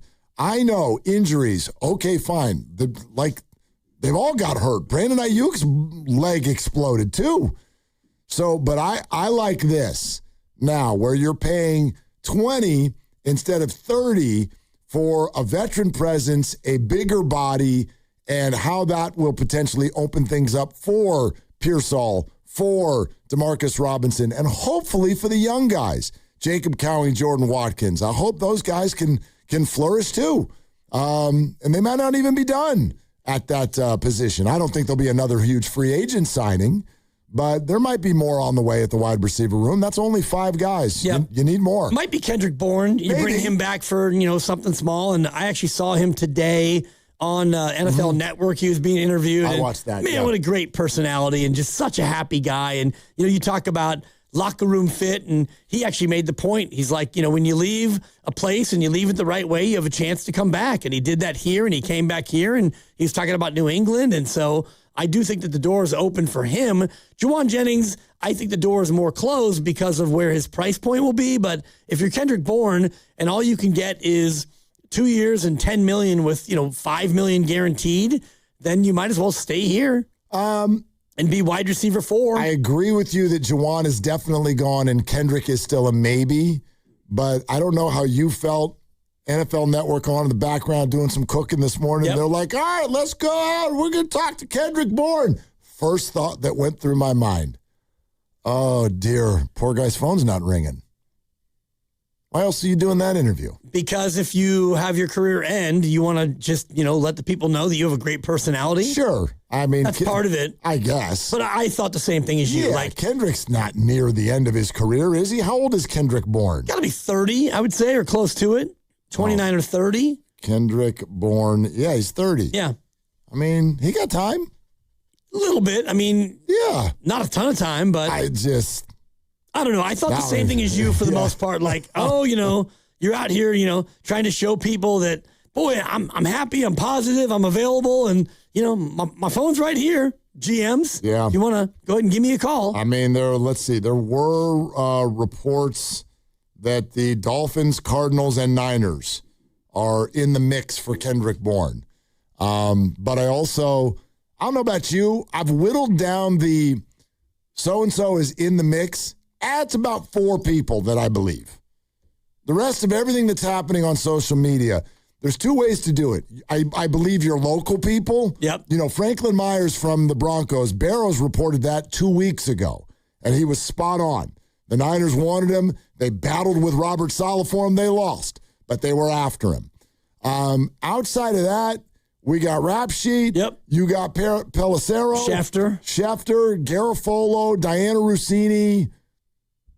I'm about to check out. Yep. As far as from a national standpoint. Just from a top-to-end standpoint. Because there's all these other sites that are like, beepity bop with a blue check says the night. Yeah, right. They're just throwing stuff out there in case. The Steelers are at the 1-yard line for Brandon Ayuk. Be nice to our guy, but yeah. Like, they're all being lied to, or it's just websites that, like, throw a haymaker out there, and if they're right, then they get to retweet it and be like, woo! Look at us. Look at the big brains on Brad. That's right. No, you got lucky. So I just don't. And if you throw enough things at the wall, something will stick. How many people had Mike Evans in the Niners? A lot. They did? We had heard a lot of that. Well, the Niners conjecture. were in on receiver, but Romeo Dobbs, Alec Pierce, Romeo Dobbs, Alec Pierce. Yeah, I never thought Romeo Dobbs. And then everyone's like, Mike Evans. And Mike Evans, remember that tweet last week where they were like, here's what Evans wants. He wants to win. And I forget what the list was, but it was like, ooh, that's Niners. Ooh, that's Niners. And then at the bottom, it's like, and he wants a large target share. And everyone's like, that's probably not Niners. Well, it probably will be the Niners, especially when you consider you don't have George Kittle for however long he's going to be out. He thinks he's ready for week 1. I don't believe that he will be. You've got Ricky Pearsall, who has shown that he has a hard time staying on the field and playing football. And I do think that this move was for a couple of reasons. One, the Niners looked at what happened to McCaffrey last year, which was, oh my God, we used him way too much. And this year they're going to have to dial that back a little bit. And also the red zone. The Niners were awesome in the red zone last year. They were 5th in red zone efficiency, but that was all McCaffrey, almost entirely McCaffrey. So you need to get more diverse in the red zone. You need to have another wide receiver who you can really rely on. And so this made perfect sense for them. And if you're Evans, you look at, okay, it's a team that plays on grass, for one. I'm older. I'm sure my knees don't feel great. Let me go play on grass. I like the quarterback. I like the coach. John Lynch, I'm sure, would be a great guy to play for as a GM, so makes a lot of sense. It does, although what about this? I thought of this. It's funny. I was listening to, we've referenced it so many times. You all should go back on the Odyssey app or YouTube and listen to it, especially if you're interested in the Niners and Mike Evans. Rick Stroud's been covering the Tampa Bay Bucks for I don't know, man, probably half a century or whatever. He's been doing it forever. He's very, very good. He's well-spoken. He put some really great context on all of this in his conversation with Steiny and Goo. And I was driving in listening to him, and he suddenly talks about, he goes, don't forget, guys, here's what the Niners are getting. And Guru at one point asked him, he's like, did Tampa try to keep him? And Rick's like, they tried like hell. He goes, do you understand what this is going to do to this community? Like, the community is shedding a tear. This has been their guy for 12 years. 1,000-yard season almost every year. A-plus human being, gives money back, does stuff in the community, signs every autograph. And all of a sudden I thought, oh, right, and has never worn another uniform. So here you have a future Hall of Famer for sure, who is wanted and beloved by his own city. And I guarantee you, conversations on Sports Radio Tampa for the last couple of years, we got to make sure that this guy never wears another jersey. Right. We got to make sure that he finishes his career in Tampa. He deserves that, and we deserve that. And he looked at their offer and went, see ya. He put up the Garoppolos. See ya. And it just suddenly made me think, what an opportunity for every Bay Area sports fan to think about Steph Curry and think about Draymond Green and think about Fred Warner and think about George Kittle and just think about that. And the decision that Mike Evans, a super nice guy, there's always the crowd that's like, oh, he would never do that. It hit me. It hit me that Mike Evans is leaving Tampa for the first time in his life. It's always been great. They play on grass and have a good quarterback too, and a division that's crap. Right. And the Niners play in the best division in football, but he left. That's it. Food for thought. No, totally. And I was looking at the all-time catch leaders in the NFL, and he's number 31, which means there are 30 people ahead of him. Only 5 of them were one-team guys. Okay. And that is Larry Fitzgerald, Marvin Harrison, Reggie Wayne, Hines Ward, and Antonio Gates. They all have more catches. They all were one-team guys. And I was looking through the list a little bit further, and it struck me that some of these guys are two-teamers, and I had forgotten they played for 2 teams, such as Hit me. Tony Gonzalez. Oh, sure. Jason Witten. Where did he play at the end? You know what I'm saying? I don't even know who he played for. I have to look it up. Tony Gonzalez was Chief and Falcons. I get that. Right. 1 year with the Raiders for Jason Witten. Jason Witten was a Raider? Shut the front door. I'm telling you. I don't remember that. Tim Brown, we know. Sure. 2 teams. Keenan Allen, 2 teams. Keenan Allen, yes. He's got more than 1,000 catches. He's had himself sort of 3 teams because he was on a team and then he went to another team and then he went back to the same team. Fine. But anyway, go ahead. Steve Smith Sr. Sure, 2 Ravens, teams. Panthers. Yep. Isaac Bruce, of course, it was a Niner at the tail end. And that's kind of the point. Even Andre Reed, 2 teams. But you think about Reed, where did he go after the Bills? Where did Andre Reed go? Super question. And the answer is Washington. Oh. 15 years with Buffalo. And he played with Washington 1 year, 10 catches. Let's go ahead and call it a career. 10 catches. And Torrey Holt's another one. 2 teams. Holt. Boy, you could have got me on some of these. Right? Torrey Holt was go to 10 years in St. Louis and Jacksonville. Oh, Jacksonville. 1 year in Jacksonville. So that's a little bit of the Mike Evans blueprint. I hope he's here for more than 1 year. Me too. But I think that when you look at it, he's probably going to be a 1,000-catch guy. Stephon Diggs is only 58 catches away, by the way. He's been on all the teams. From 1,000. He's only been on 4. By the way, I don't know that he's going to get any more teams. He might not get any more catches. I don't know. Would you sign Stephon Diggs? My God, if anybody has had a bad January, it's Stephon Diggs. A, you lost the Super Bowl. B, you got publicly shamed by Cardi B and she broke up with you while about to have your baby. C, you're due in court for very, very serious charges. D, the Patriots are like, yeah, grab your playbook, buddy. Stephon Diggs? He still gets open. I would rip the Niners like you've never seen me rip someone before if they had signed Stephon Diggs to $5 an hour. Yeah, they won't sign him, but, Jeez. Some teams... No, thank you. And I forgot Travis Kelce, by the way, as a one-team guy who is ahead of... And just re-signed again today. He did. And he's 8th all-time in catches. And if he has even a decent year, he's going to be top 5 by the end of the year. Yeah, Grandy, what's up? Not breaking newsworthy. I don't think interesting newsworthy either. But it's notable. Notable news. The defending Super Bowl champion Seattle Seahawks have re-signed wide receiver Rashid Shaheed. 3 years, $51 million, including almost 35 guaranteed. That's newsworthy. Yep. Rashid Shaheed. More than Juwan's getting. And this is why, if you want to make a little friendly wager on AAV, average annual, if Shaheed's getting 17, I don't think Juwan's getting 15. That's just me. Shaheed does a lot more than Juwan does. Not a featured receiver now. But he will kick return you into tomorrow, and he's a deep threat. 3 years, 51, that's what you said? 35 guaranteed. That's a nice contract for Shaheed. Think about his year. You go from being in Bolivia or Oblivion, New Orleans. Thanks, Tony. You're welcome. That was for you. 78-year-old reference. And then you get traded to the team that wins the whole thing. And then you get the bag. And boy, Rashid. I'll tell you what I am going to think about your offer. I'll think about your offer. All right. The Warriors are in Utah tonight, and that is going to tip off at 6 o'clock. Warriors live at 5, and that will be handled by your boys.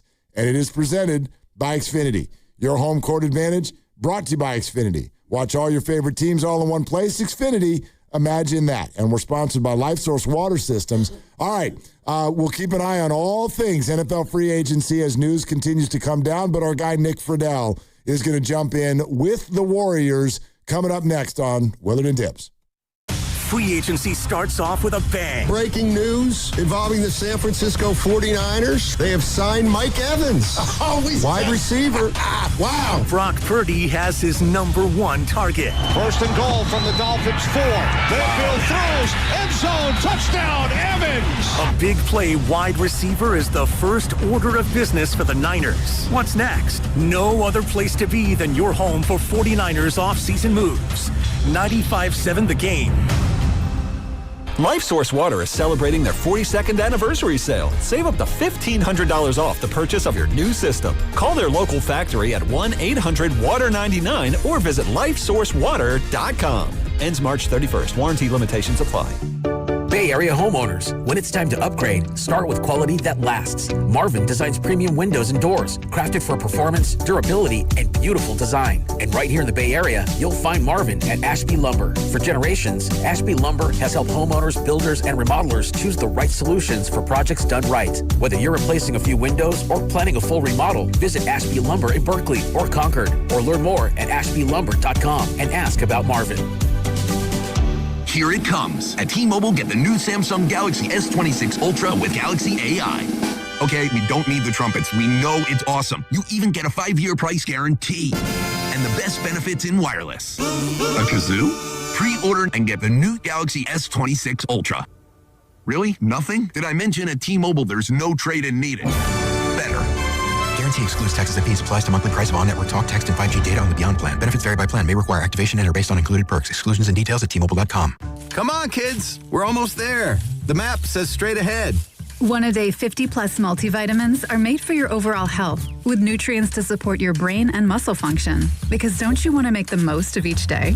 So even on the family hike, you're not just keeping the pace. Hey, Dad, wait up. You're one step ahead. One-a-day 50-plus. The one for you.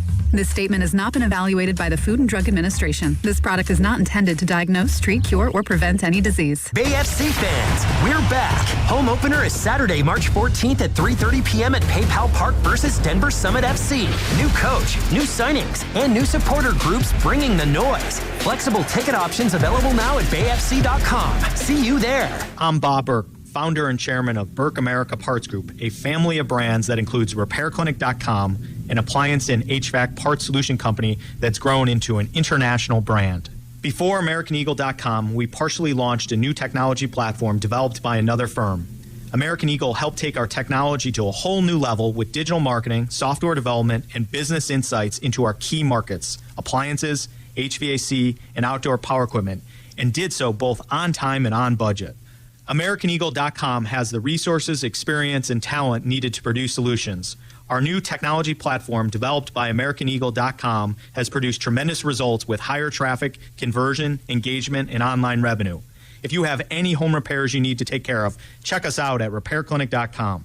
If you need a world-class website or technology project, then I would highly recommend AmericanEagle.com. Call AmericanEagle.com at 773-NETWORK. That's AmericanEagle.com, 773-NETWORK. This is Larry Fleck, owner of The Floor Store. This month marks our 40th anniversary. We're celebrating with the biggest sale ever. Every product store-wide will be 30% off. Go to floorstores.com for directions. The Floor Store, your Bay Area flooring authority. Wesley is a truck driver. I drive a truck, and I love what I do. A truck driver with IRS troubles. They told me I owed them $43,000. It got really bad. Quite a few letters in the mail. They were talking about wage garnishment, coming after my house, my car. Yeah, they don't play around. I seriously thought that I was going to lose everything. One sleepless night, Wesley finally made a call to Optima Tax Relief at 2 a.m. Kind of figured I'd get a machine, but I didn't. I actually got to talk to an actual person in the middle of the night.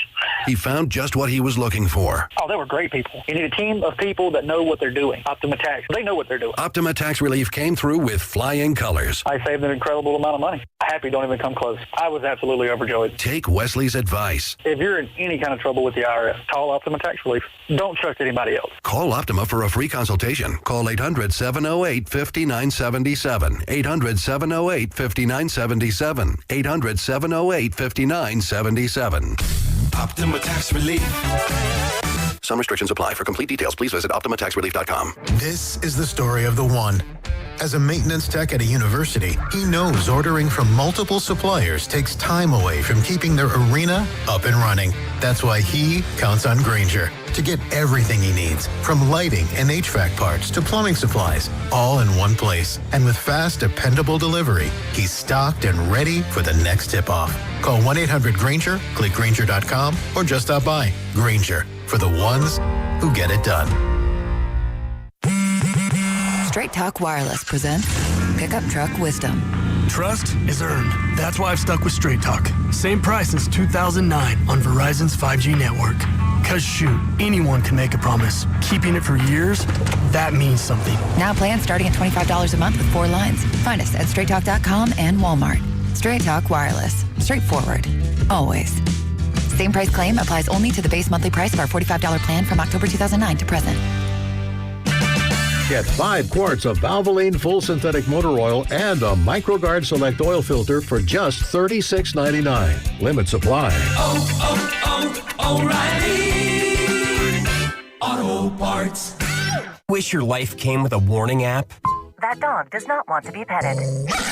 Well, life doesn't always give you time to change the outcome, but prediabetes does. Take the 1-minute test today at doihaveprediabetes.org. Brought to you by the Ad Council and its Prediabetes Awareness Partners.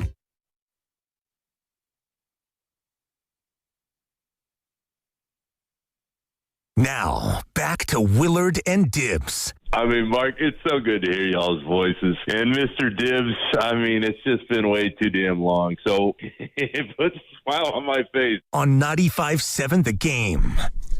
Well, that's what we're all about. We're about putting smiles on faces, which is what Mike Evans has done for 49er fans today. And maybe that's what Kristaps Porzingis did over the weekend, because he actually, wait for it, Dibbs, he played. Score! And he scored. No, he did. Not that kind of score. You get 2 points for sometimes 3 for the Porzingis scores. But let's get the deets on why he suddenly thinks, okay, and I quote, I should be healthy now. Let's go out to the River Islands guest line, because on the line is another healthy man. It's Odyssey Sports NBA insider Nick Friedel. And Insider Calls are brought to you by Hyundai and the all-new Hyundai Palisade Hybrid. Nick, you feeling healthy? You doing okay? I'm ready for this trip to be over. You are? Why? This is not even that long of a trip. What's wrong?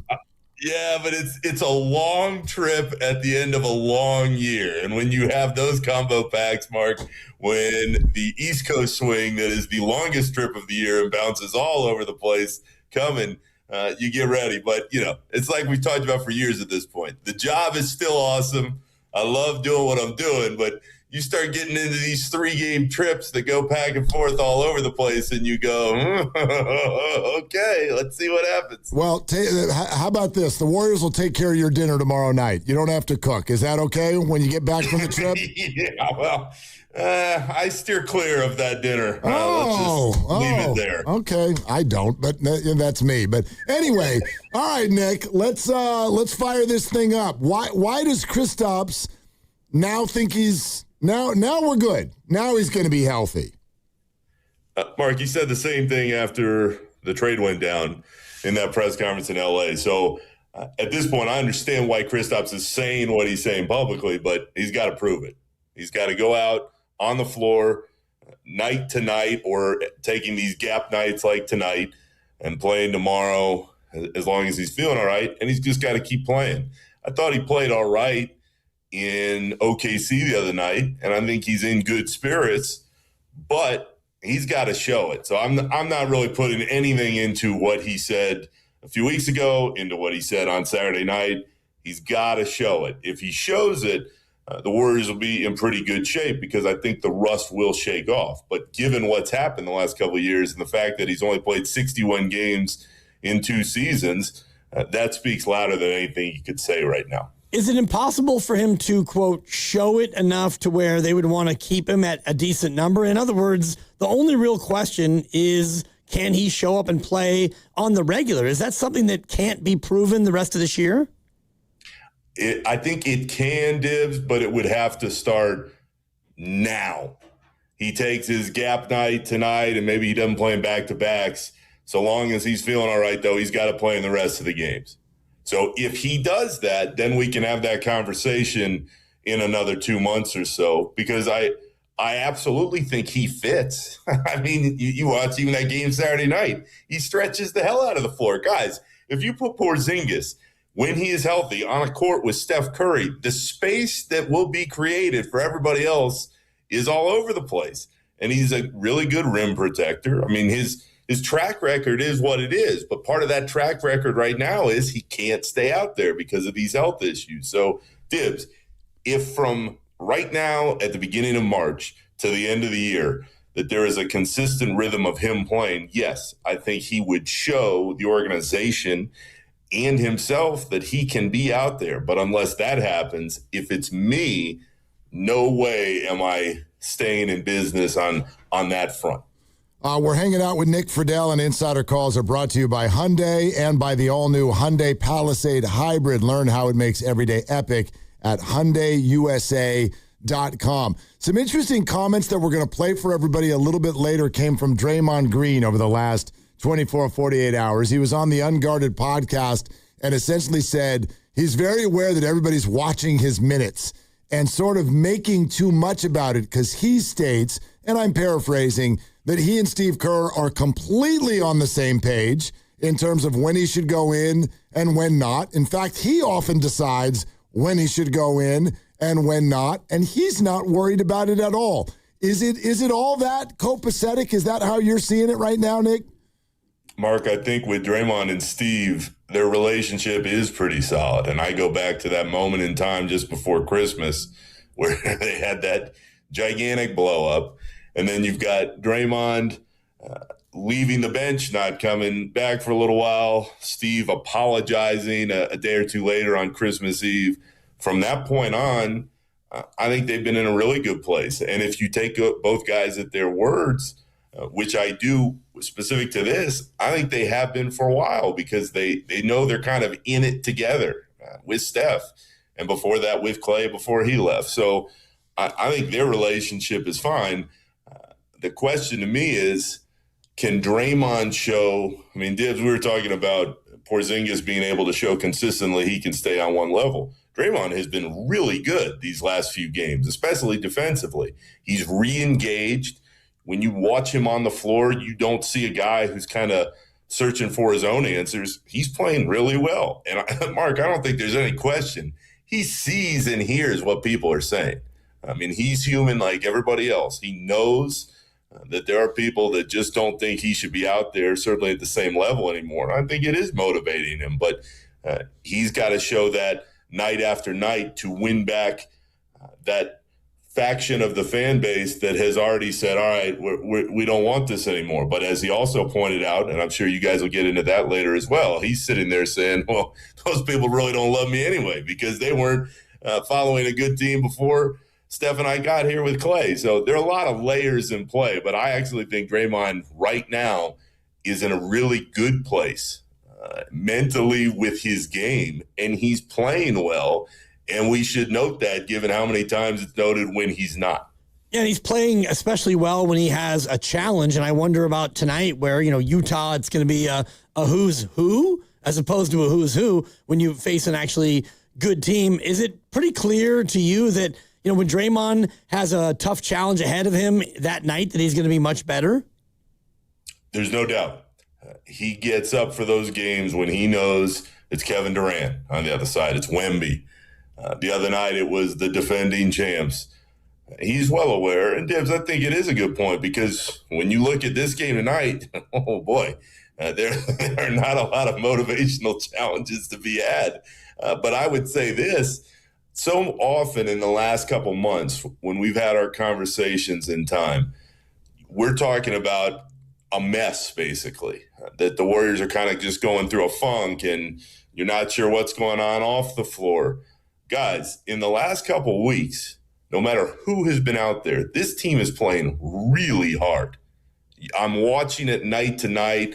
I'm around them and seeing a group that knows that the greater basketball world has written them off completely. But it was Draymond actually the other night who made a really good point in saying there are guys on this team with a lot to prove. There are guys that want to stay in the league. There are guys that want to get the next contract. There are guys like him who know that fans, at least a portion of them, are saying, I don't know if we want this guy anymore. And he wants to show everybody he's still capable of playing at the level he's played at for so long. So in all my years covering the league, this is one of the most interesting teams I've come across on a day-to-day basis. And I think we absolutely should note when they are playing as hard as they can in a season where we know they're not going to win a title. And I think there's a lot of pride that goes into that for sure. So, Nick, where does the organization stand on moral victories? In other words, when they win in Houston last week, we're told that was the happiest the locker room has maybe been all year long. How was the locker room after a near miss in Oklahoma City? Nobody was happy that they lost, Mark. But again, as it so often does, I'd go back to what Draymond said. Draymond is sitting there saying, and he said it in Houston as well, there is a standard within this organization that we have put up through the years. And what I would say to you is, I don't think they're happy that they're losing. And I don't think that there is that moral victory when you go, we were really close, but we didn't make it. I do think there is some solace in that they're leaving everything they can out there and they're getting everybody to still play hard, even though they don't have Steph Curry and they haven't had Porzingis aside from these couple of spot games over the last month. They're doing the best that they can. And in that regard, I think there is a lot of guys in that room that are going back into the locker room, win or lose, and going, okay, I did everything I could today. Let's see what tomorrow brings. And as Draymond and Curry both said, you just got to keep it afloat and hope that Steph comes back. And, of course, that's the biggest question remaining in the rest of the year. Can he come back? And nobody's really been clear in the messaging other than he's still not doing much, and we'll get an update here in another couple days. But if he does, you give yourselves a chance to play in some really meaningful games maybe in the end. But on the whole, this is a group that is playing for each other. And when you have that, the players deserve the credit always the most. But I give a lot of credit to Kerr and the coaching staff because they're getting these guys focused night to night in a league where we have very clearly seen there are plenty of teams that aren't doing that. Yeah, including tonight's opponent, 19-45. And I wonder about Brandon Podziemski and what you've seen from him, not only on this trip, but of late, where it seems like he's been asked to do a lot more than normal, and he has kind of been up to the task. Dibs, he's played very, very well recently, especially rebounding. And I think that is a key difference in Pod's game. if you have a player who's got the talent that Pods has, and we know he can score, but when you're setting up other guys and you're going to the basket and helping out with the rebounding numbers, I think that says a lot about his ability to pivot and turn into a guy who can help in a lot of areas in the box score. And I asked him about it the other night, and he said actually it was people in his family that were saying, hey, Brandon, we know you can rebound. You've done it earlier in your career. You don't seem as focused in doing it right now. And when you look at those numbers, at least in the last month or so, they have been really good in that area. I think you'd like to see a little more consistent shooting numbers. And he's had some really good games recently offensively. But if he can string some games together, Dibs, and this goes back to guys always want to play for something and they want to prove a point. Pods has a new deal on the line. Now, whether that gets done at some point before next season or whether he waits out through next year, he wants to get paid as he should. And if you keep putting big games together, no matter who's out there, you're going to get the attention not only of Dunleavy in that front office, but people all across the league. So, Nick, I think it was early January or so that we learned a little something about you. We've all, I think, as a collective Bay Area sports society, we've known for a while that Steph Curry is a very big fan of the Carolina Panthers. What we learned at that time is that our buddy Nick Friedel is quite the Tampa Bay Buccaneer fan. So I just want to speak for the entire city when we collectively, Nick, say thank you. Thank you. Thank you, Nick. Thank you for letting us have Mike Evans. Thank you, Nick. Mark, that is a first ballot Hall of Famer, in my opinion. The fact that the Niners have put an organization together where that guy wants to go play, I mean, that's a credit to Lynch and Shanahan and the whole 9 yards, because at this stage in his career, he's not going somewhere other than to win the title. That's why you go where you go. But just as a fan, to see Mike Evans develop the way he has over the years and to see the consistent professional performance he put out year after year after year, and the numbers obviously back that up. But when you saw him on the field, you knew you were watching one of the best. And I wish him nothing but the best of luck. I actually saw him. He was sitting courtside at that Houston game the other night. And oh, wow. It was cool. I was going to say, like, hey, thanks. I don't know what's going to happen, but that all hell broke loose at the end of that game because the Warriors actually won and people were celebrating all over. So maybe I'll see him somewhere in the Bay over the next year or so. But that is a true pro. And when you have true pros that want to come play for your team, in a lot of ways, guys, it reminds me of the Horford signing. And Mike Evans is a cut above where Horford is. I just mean Al Horford has played all over the place. He's won titles. He knows how to be on the floor and be a difference maker. And he's widely respected within the league. That is Mike Evans on an even higher plane because he's a Hall of Fame receiver. So I'm excited to watch him play. I wish he were still in Tampa, but you can be for sure that at some point I'll get out to Levi's this year. Love it, love it. I keep telling Steph and Draymond fans too, like, man, after a long future Hall of Fame career in one jersey, don't worry. Guys never leave at the end of their career to go to another place. Such a thing would never happen, right, Nick? Steph, if Steph ever left, Mark, it would shock me. I think Draymond, with what occurred leading into the deadline and what may happen, may not happen this summer, I think he is more aware that it's possible that he doesn't finish as a Warrior, but he wants to. I know Dunleavy has said as much publicly recently. He wants Draymond to as well. Either way, and this is the same part of the Mike Evans conversation, no matter what Mike Evans does from now until the end of time, he's a Buck. No matter what Draymond and Steph do from now until the end of their careers, they are Warriors for life. And those fan bases will cherish and remember what they did all the time. And I know there aren't a ton of Bucks fans out there, but there are plenty of diehards, and they know that when Mike Evans was out there, he gave everything he had to the team. And I think as a pro athlete, that's as good as you can expect for anybody. Okay. All right, Nick, great stuff. And we'll call you when we steal Rashad White next. I miss you guys too. I'll talk to you later. There you go.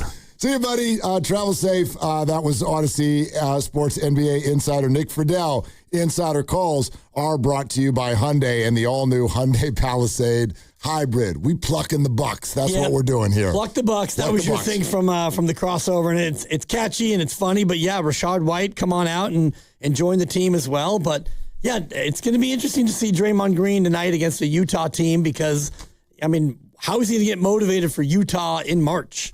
He won't. And it doesn't really matter. But no, do you feel that way about this one? This is a weird moment in time. I know what you mean, and I know that history is there. But how can you be that guy when, like, literally, as Nick just said, what's sort of characterizing this group right now is how hard they play and how hard they're trying and how much they've bought into the, hey, man, if Steph can come back, who knows? Let's get into the playoffs. That's what they're doing. You can think it's silly and plucky, but that's what they're doing. How can you, if you're Draymond, wow, what a terrible look if you just kind of dismiss that. I mean, it's not dismissing it, but, you don't have Kawhi to guard. You're not out there guarding, Gilgeous-Alexander, so you're going to take on Utah. It's just going to be tough to get fully motivated to lock somebody down. Is Markkanen in? Is Lowry in? Markkanen's in, right? No, he's out. He's been out for a few weeks. Never mind then. And he's probably going to miss another week at least. All right. He's not out for the season like all the others, but... Is Keontae George playing? The last I saw, I think he was questionable with an illness. There you go. All right. We have arrived at I've heard of none of the Jazz. Who's playing tonight? Who's on the Jazz? Who plays for the Jazz? Do you want me to read their full injury report for you? Jaren Jackson, yeah, and obviously we'll do it again in an hour, but that's fine. Keontae George is questionable with an illness. Okay. Ace Bailey out with an illness. Right. Isaiah Collier out with an illness. Jaren Jackson Jr., Walker Kessler, and Yusuf Nurkic are out for the season. Yes. Vince Williams Jr. out with left knee injury management. And then Lauri Markkanen is out with right hip impingement. Do they have a list of other people who play for the Jazz? I could look up their roster for you. I would love to. Well, from the last time out against Milwaukee, you had Kyle Filipowski. Okay, never heard of him. Cody Williams. Kind of heard of him. Oscar Schwebe. Yeah, no, don't know that. Keontae George actually played 29 minutes. He's sick, Bailey. He's sick now. A guy who we've all known for a long, long time came off the bench and played 14 minutes. Who's that? Kevin Love. What? Kevin Love is a Jazz? Kevin Love, 14 minutes. He had 3 points and 5 boards. Blake Hinson, Bryce Sensabaugh, John Conchar. John Concar. I've heard of him. And Elijah Harkless. How could you be so heartless? Wow. I was joking that I'd never heard of him, but I've truly never heard of any of them. Kevin Love. Well, sure. But that doesn't count. He's just collecting money. We talked about Kyle Filipowski on this show when he was drafted. There was the story about his then girlfriend, now wife, I believe, was the Mormon who separated him from his own family when he was getting drafted. You remember the story of the kid out of Duke? Yeah. Also, Walter Clayton Jr. is on this team, teammate with Will Richard last year of Florida. It's exciting. World champion. It's exciting. Well, boy. World? Mm-hmm. Whatever. Okay. Big game tonight. Big. Man. Kevin Love. What is Kevin Love doing? That's hysterical. Like I'm just in Utah. Like just play ball. I'm a baller. Just cruising around. Just taking planes. Going places. Every week or so they tell me to go in for Sure. Shoot my shot. That's all I got. 34 games he's played this year. Averaging 6.5 a game. 6 years in Minnesota. 9 in Cleveland. 2.5 in Miami. Now you're a Jazz. You're in Utah. Why not? God, you learn something every day. I didn't know Kevin Love was on the Utah Jazz. 37 years old, still balling. Okay. Anyway, whatever. We got Mike Evans on the San Francisco 49ers. I do want to tell everybody, and we may kind of save it for Warriors Live. There is what I find to be interesting new comments from Draymond Green. And it's got cuss words in it and everything. Shocking. Yeah. But he's like kind of not taking aim, but he's addressing all of the chatter that he hears. Oh, you're all worried about my minutes now. You all think that Steve Kerr's fixing to bench me or whatever. Like, he gets into it a little bit. And I found it to be very interesting. So we'll get to that on Warriors Live. But in a little bit over a half hour, Cam Inman, I believe he's finishing up his class at San Jose State right now. And then he's going to get on the horn with us at about 4:30 and talk out the 49ers situation. Because I don't know, what hour is it that we can start getting uncomfortable again? You know how you're always mad when your team's not doing anything? Yeah. But then they do one thing. You're like, okay, great. We're in it. We're in it to win it. How many hours until we start getting uncomfortable that they haven't done the second thing? And apologies to the young offensive lineman who was actually the second thing. But, no, that didn't really move the needle. Right, but I wonder what fans actually want them to do. What have they not done that is still doable? And I guess you could go out there and pay top money for an edge rusher. Yeah, they won't. They need to address the pass rush. Right, but I'm talking about in free agency. Need a left guard. Maybe. I want Rashad White. Okay. Get the running back. I get that. And that might be a day two piece. A guy who's been, although some backup running backs went today. So yeah, that can happen. I'm just asking, when am I allowed to get stressed out about this? I think by Friday. Oh, God. You got to be patient. I mean, patient? They haven't even been able to sign people yet. It's just the legal tampering that began. Grandy, what do you got? Something else just come down? Yeah, the Cardinals have agreed to a 2-year deal with Kendrick Bourne, worth $11.5 million, max value of $16.5 million. Yeah, attaboy, Kendrick. Good for you. And that's probably too rich for the Niners' blood for wide receiver 4. I don't think it was too rich. I don't think they were very interested in having Kendrick Bourne. Right. I don't think he ran the offense very well. He had a couple of monster games when they needed him. Yeah, but I don't think he was consistently knowing where he was supposed to go and stuff like that. There's that. And also, he's not a great blocker, which is why the Mike Evans signing makes so much sense. And that's why if you do lose Juwan Jennings, and it seems likely that you will, you're going to miss his blocking as much as anything. Yeah, Mike Evans, good blocker, though, too. Yeah, I think they'll be fine on that front. We're brought to you by Fremont Bank, here for you, here for good. All right, back to NFL free agency. Cam Inman in a half hour, 888-957-9570. If you want to weigh in, the big move of the day for the Niners, Mike Evans, wide receiver on a 3-year deal. Leaves the Bucs, joins the Niners, replaces Brandon Ayuk. This is Willard and Dibs. Also, it's Willard for Habas. Here's something cool. San Jose Sharks star Macklin Celebrini teamed up with Omar and Tarek Habas of Habas Law for a new series of TV commercials. 8 hours in a car with someone, and you learn a lot. Macklin was a blast, leaned into the carpool karaoke vibe, zero ego. It's what happens when people at the top of their game come together and don't take themselves too seriously. So watch for the new Habas Law spots with Macklin Celebrini. Smart, fun, and very Bay Area. Free agency starts off with a bang. Breaking news involving the San Francisco 49ers. They have signed Mike Evans, wide receiver. Wow. Brock Purdy has his number 1 target. First and goal from the Dolphins 4. Mayfield throws, end zone, touchdown, Evans. A big play wide receiver is the first order of business for the Niners. What's next? No other place to be than your home for 49ers offseason moves. 95.7 The Game. Xfinity Tech Support, Matthew speaking. Hi, I live in a pretty remote place, like Jurassic Park remote. Wow. Will Xfinity Mobile work out here? Yep, the combination of reliable Wi-Fi and 5G makes it so that you can stay connected in all kinds of places. Plus, you get access to ultra-fast speeds and coverage, whether you're poolside or out live streaming with a T-Rex. Hold still, you're about to go viral.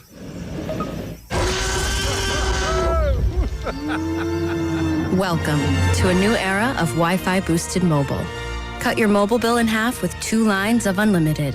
Learn more at xfinitymobile.com. Xfinity. Imagine that. Watch Jurassic Park with Xfinity. Restrictions apply. Xfinity Internet required. Savings comparison based on promotional rate for 2 lines of Xfinity Mobile Unlimited versus 2 lines of T-Mobile Experience More, Verizon Unlimited Plus, and AT&T Starter as of February 10th, 2026. Taxes, fees, extra. You know that Big Bargain detergent jug is 80% water, right? It doesn't clean as well. 80% water? I thought I was getting a better deal because it's so big.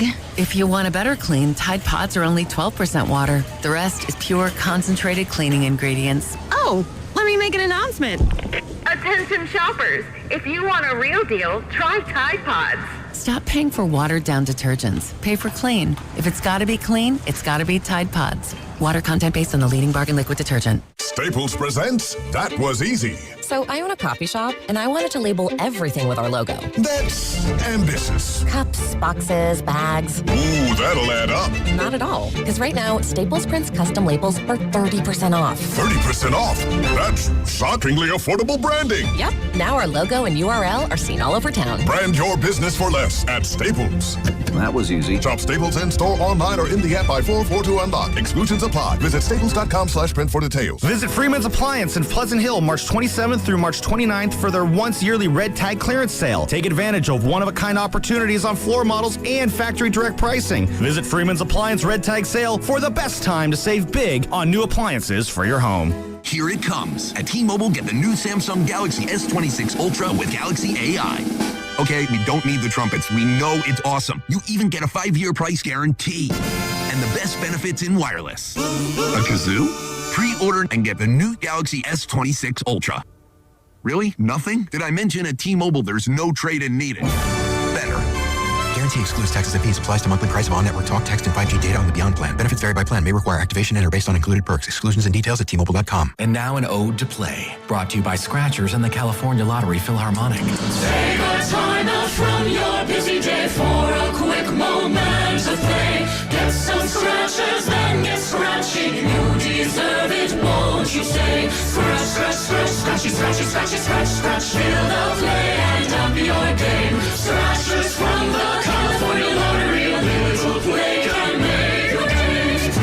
Please play responsibly. Must be 18 years or older to purchase, play, or claim. Ready to get rid of that old car? Donate it today to carsforkids.org. Call 1-877-CARS-FOR-KIDS. Donation is super easy, and your car can be picked up as soon as tomorrow. Call 1-877-CARS-FOR-KIDS to donate your car today. That's cars with a K. I get in the car and there's something very wrong. There's empty cup holders with no delicious McDonald's drink to sip on. And with McDonald's beverage deals, I can get a medium frozen Coke, frozen Fanta Blue Raspberry, or wild cherry for just $2.89, whichever I'm craving. For the other empty spot, I can snag a medium French vanilla or caramel McCafe iced coffee at the same price. Just need to order ahead on the app and okay, now my ride feels right. Ba-da-ba-ba-ba. Prices and participation may vary. Cannot be combined with any other offer or combo meal. Coca-Cola and Fanta are registered trademarks of the Coca-Cola Company.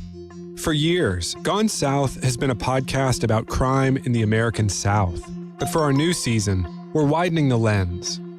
Through deeply reported, narrative-driven stories, we're digging into the myths, scandals, and power structures that still shape the South, and, in a lot of ways, the country itself. Follow and listen to Gone South Season 5, an Odyssey podcast. Available now on Apple Podcasts, Spotify, or wherever you get your shows. It all comes down to this, folks. Yep, the entire season is on the line. But my throat has officially thrown in the towel. Sounds like you need Vicks VapoCool drops. They're max strength and vaporize sore throat pain. Whoa! These VapoCool drops hit fast. Speaking of fast, did you just see that play? Yeah, he vaporized that ball. That pun should have come with a penalty. Vaporize sore throat pain with Vicks VapoCool drops. Use as directed. Straight Talk Wireless presents Pickup Truck Wisdom. Trust is earned. That's why I've stuck with Straight Talk. Same price since 2009 on Verizon's 5G network. Cause shoot, anyone can make a promise. Keeping it for years, that means something. Now plans starting at $25 a month with 4 lines. Find us at straighttalk.com and Walmart. Straight Talk Wireless. Straightforward. Always. Same price claim applies only to the base monthly price of our $45 plan from October 2009 to present.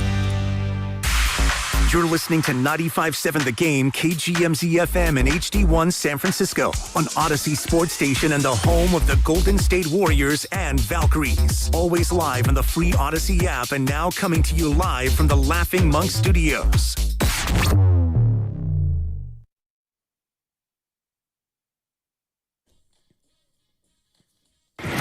Mayfield looking to throw on first down. Has Evans into the open field. And Evans has one man to beat. Inside the 10, dives toward the pylon. He's out of bounds. Now, back to Will and Dibby on 95.7 The Game. All right, Cam Inman all over the Niners in about a half hour. And that's when we can start digging into, what else? What's next? I earlier called the Mike Evans signing Valium. You know when you lay down in that hospital bed and they just go boop right in your wrist and you're like, oh. Yeah. Not quite as good as the morphine, but close. That feels nice. Yeah. Yeah, Doc. Nice. Right? When my shoulder went out of the socket and it wouldn't go back in, they hit me once. Yeah. Ow, ow, ow. They hit me twice. Yeah. Ow, ow, ow. By the time they hit me that third time, yeah. I looked at the doctor. Yeah. And I went full Joe Namath. Yeah. I want to kiss you. Is that Dan Dibley or Barry White? Yeah. Yeah, Doc. Yeah. Is that your stethoscope or are you just happy to see me? Wow. Yeah. That took a turn. Yeah. It had to. It didn't have to, actually. You'll never find. Yeah. Do you ever get that little automatic laughing gas thing? Do you know what I mean by that? Automatic? Here's what I mean by that. When you know pain is coming, it's very anxiety-inducing. There's pain that you didn't know was coming. I always find it harder when you know it's coming. You're a little kid, and they tell you, "Oh, you gotta go to the doctor to get a shot." Oh God, you're a mess. I remember the last time I remember doing this. Do you remember those COVID tests where they told you, "Hey, we're gonna stick a Q-tip that's 8 feet long up your face"? Yep. And people would be like, "It's so painful. It's so painful. It's awful." And I remember the first time I had to do one of those drive-up deals, and I was so just scared of what they were about to do. And then maybe by then they had sort of figured out a way to do it a little bit better. So what they did was not that bad. And I started laughing immediately because the anxiety is just falling off of you. I watched it with my kid last week. Jude had a little thing he had to do on his toe, and he knew he was going to get Novocaine shots in his toe, and he was really scared about it. And I just said, just squeeze my hand and look at me. And within 2 minutes, he's looking at his toe, and he just starts laughing. That's kind of how Mike Evans felt today because the Niners were really involved. That's what it feels like. They got a big name. They had it's one of for sure the splashes of the day. It definitely fixes a need and maybe did so at a higher level than people thought. You know what I mean? I woke up thinking Christian Kirk and we got Mike Evans. But there's a lot of stuff. There's a lot of shopping that still needs to happen. There is, but when you start on day one of the legal tampering period, usually you start with the top and the big line items. You don't usually get the second tier or the third tier. Today, it seemed to be about the big names and then also some under the radar, news like the Niners got a backup tackle. Okay, that's not a high leverage day one move. So yeah, you check the big box. You need a receiver. You need a wide receiver one. No disrespect to Ricky Pearsall, but you need another receiver who's really good, and you've got one. And if you think you need a left guard, well, you might get one in the draft. If you need an edge rusher, you might get one in the draft. You probably need another corner, and you need a few other things. But what you needed, I think, first and foremost, is a legitimate wide receiver. And they haven't done well drafting those guys. They've been, kind of hit and miss. Ayuk was a hit while he was here. Ricky Pearsall, I think, will be a hit. Debo was good while he was here. But it's better to get a known commodity, especially when you have an offense coming off of a year where you were 30th in football in percentage of catches by wide receivers. 30th. And the thing there also, we heard so much about this. I think there's some analytics involved in this that we haven't really touched on yet. Separation is a big word that we heard a lot about. The 49ers wide receivers were having a hard time getting separation. And so whether you're going against the Seahawks and you've got no time, or sometimes even if you're going against the Carolina Panthers and you got tons of time, and Brock Purdy still went out there and threw 3 picks in 8 passes because some windows were just maybe a little bit tighter than I think the 49ers wanted them to be. Mike Evans is not a speed burner, but his separation score, if I've got this accurate, over the last 2 years is number 2. Oh, wow. Number 2. And so separation does not just mean speed. He's a great route runner. And, by the way, when he doesn't get separation, he's beautiful with the 50-50 ball. He's beautiful at body position. He's a big receiver, as you just pointed out, red zone threat, somebody where if the 49ers are at the 1.5-yard line, maybe you don't know if they're going to throw or pass. You know, the comp I keep seeing online, and I love it, and I wonder if this will really wet the whistle of a Niner fan. What they're hoping Mike Evans does for them is what Davante Adams did for the Rams last year. And that's not just come in and be a veteran presence and produce, but, man, when the Rams were at the 1-yard line, they didn't hand the ball to Kyron Williams. They threw the ball in the corner of the end zone to Davante Adams. And it also opened up Puka Nacua even more to where he became maybe quite frankly, the best weapon in the game. He's right there along with Smith and Jigba and some others.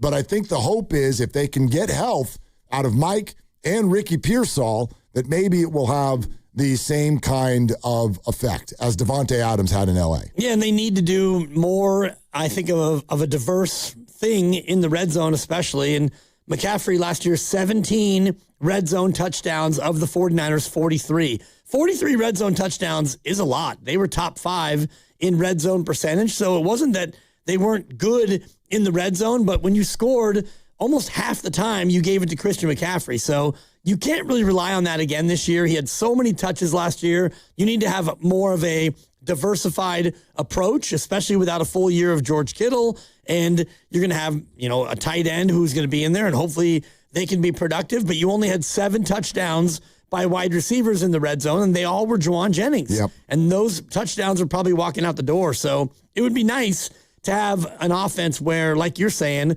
it's first and goal at the 5 or whatever it is, and you don't know what the team's going to do because you got Evans, you've got a tight end, you've got McCaffrey, you've got Juszczyk, you've got all kinds of options as a Niner team, and I think the red zone's where Evans is going to give maybe his biggest impact. I'm looking, by the way, because we keep mentioning Juwan Jennings, and I want to keep letting our audience know none of the 49ers free agents have left yet.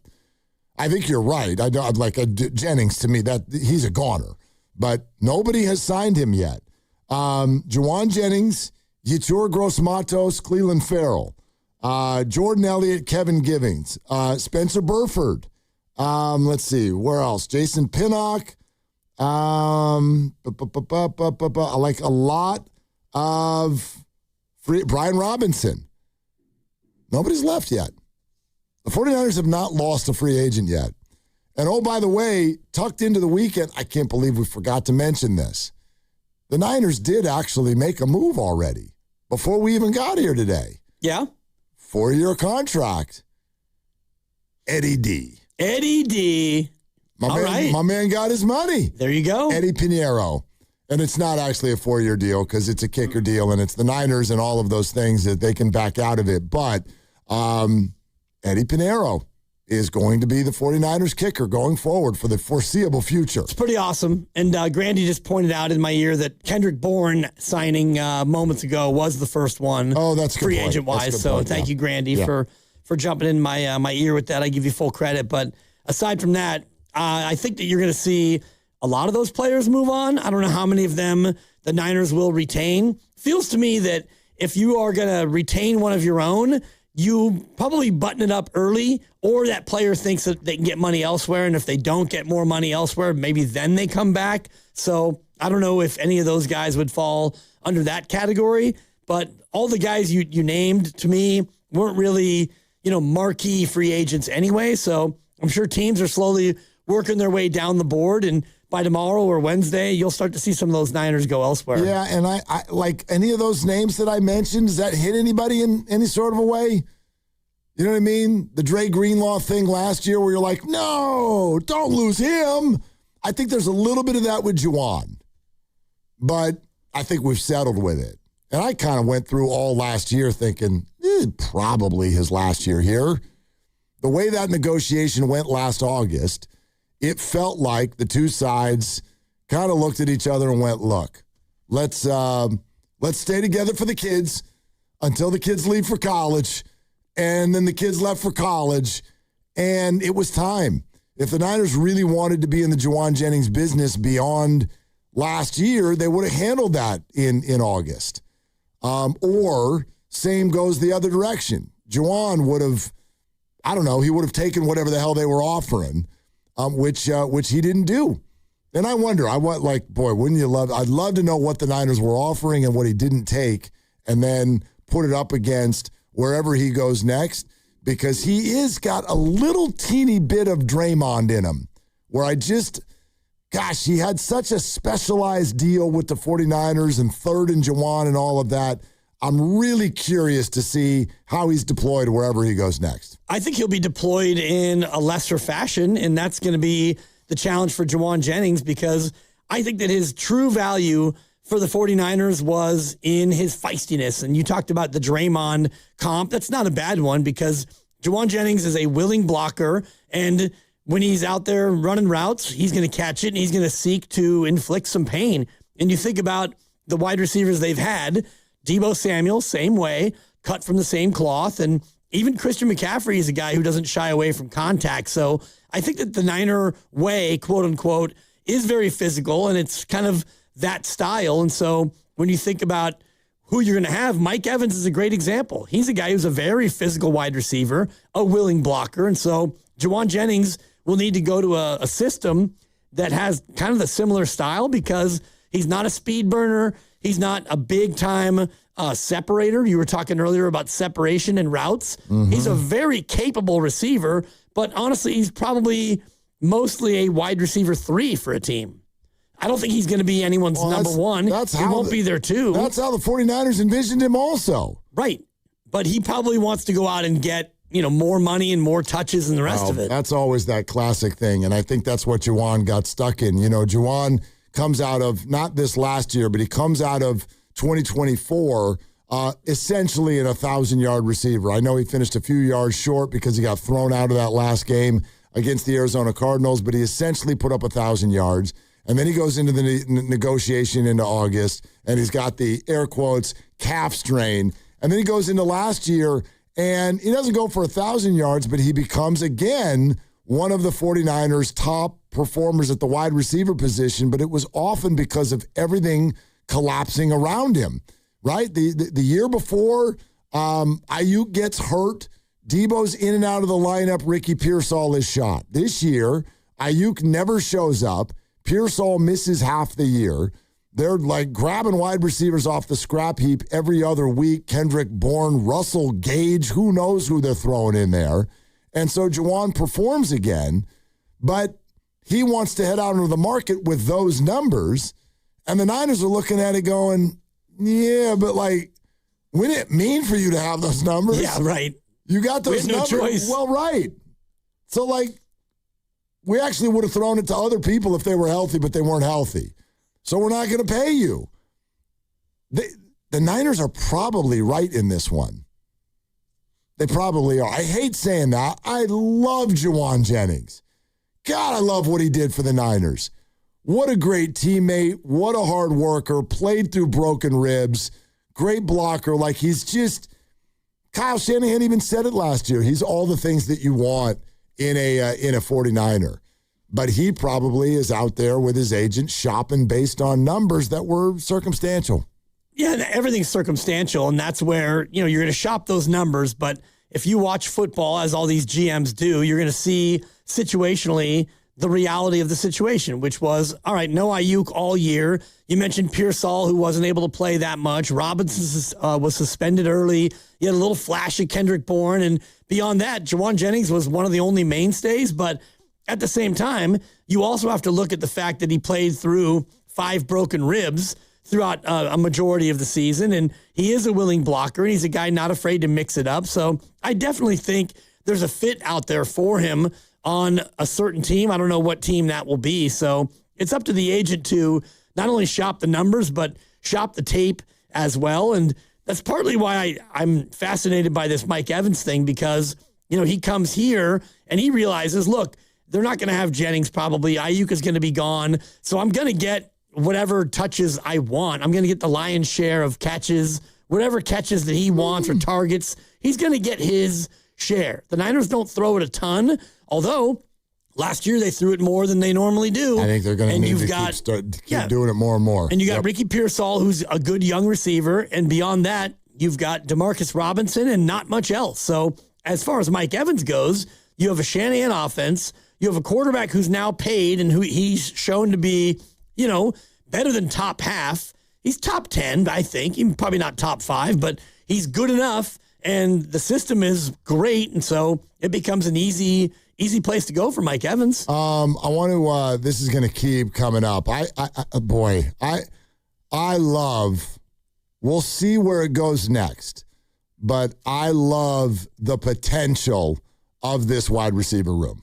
I really do. I think Jordan Watkins had a great camp. He struggled with injury. There's some reason the 49ers keep telling us that Jacob Cowing is going to be a dude. I mean, what did you say? He's got 4 career catches? That's about right, yeah. So they want him to step up. They're excited about him. Why? I don't know. They know him better than we haven't been able to really see him perform as of yet. But I think it really is likely an underrated group. Can I read something? Boxer and Gerson Work Injury Attorneys text line. Same texter. Really, really appreciate you listening and engaging. But I think the three of us, this texter and you and me, we see something differently. 408, why does Dibbs think Pearsall will be a hit? And then the very next text, hey, Willard, Pearsall ain't Puka. First of all, of course he's not Puka. I don't really know, quite frankly, anybody else in the NFL right now who is Puka Nacua. He is much further along in his career and well-established, and he's been very healthy, and he's got an elite quarterback, and he's fantastic. Okay, let's see where this one goes with the Niners. But can I read something that AI just generated? Because what's that word I just brought up about the Niners and wide receiver? What have they been having problems with the last 2 years? Health? Yes. Separation. Yeah. All right. AI overview 2025, 49er wide receiver Ricky Pearsall established himself as an elite separator. Texter. Particularly against man coverage, where he averaged 2.11 yards per route run, 36 receptions, 528 yards in an injury-plagued season. Look, I get it. You're a first-round pick, and people haven't been able to see you enough. But I'm going to keep hammering this drum as long as the 49er fan base keeps doing this unfair stuff to Ricky Pearsall. He, when he has played, has shown that he has the ability to be fantastic. And I legitimately mean that. Fantastic. And he started the year off this year. Fantastic. And then he got hurt. And I've never seen a player, because the injury was essentially the same injury. He injured it, then he came back, and he re-injured it. It's the same injury. I've never seen a player have this much kind of hung around his neck based on an injury. He got hurt. He got hurt in year 2. Don't give me year 1. Year 1, he should have the opposite reputation you're giving him. He got shot and played 11 games. 11 games after being shot 11 in the games chest. And, he didn't do much till the end of the year. No, but I don't like it. People are talking about him like he's brittle. He got shot and played 11 games.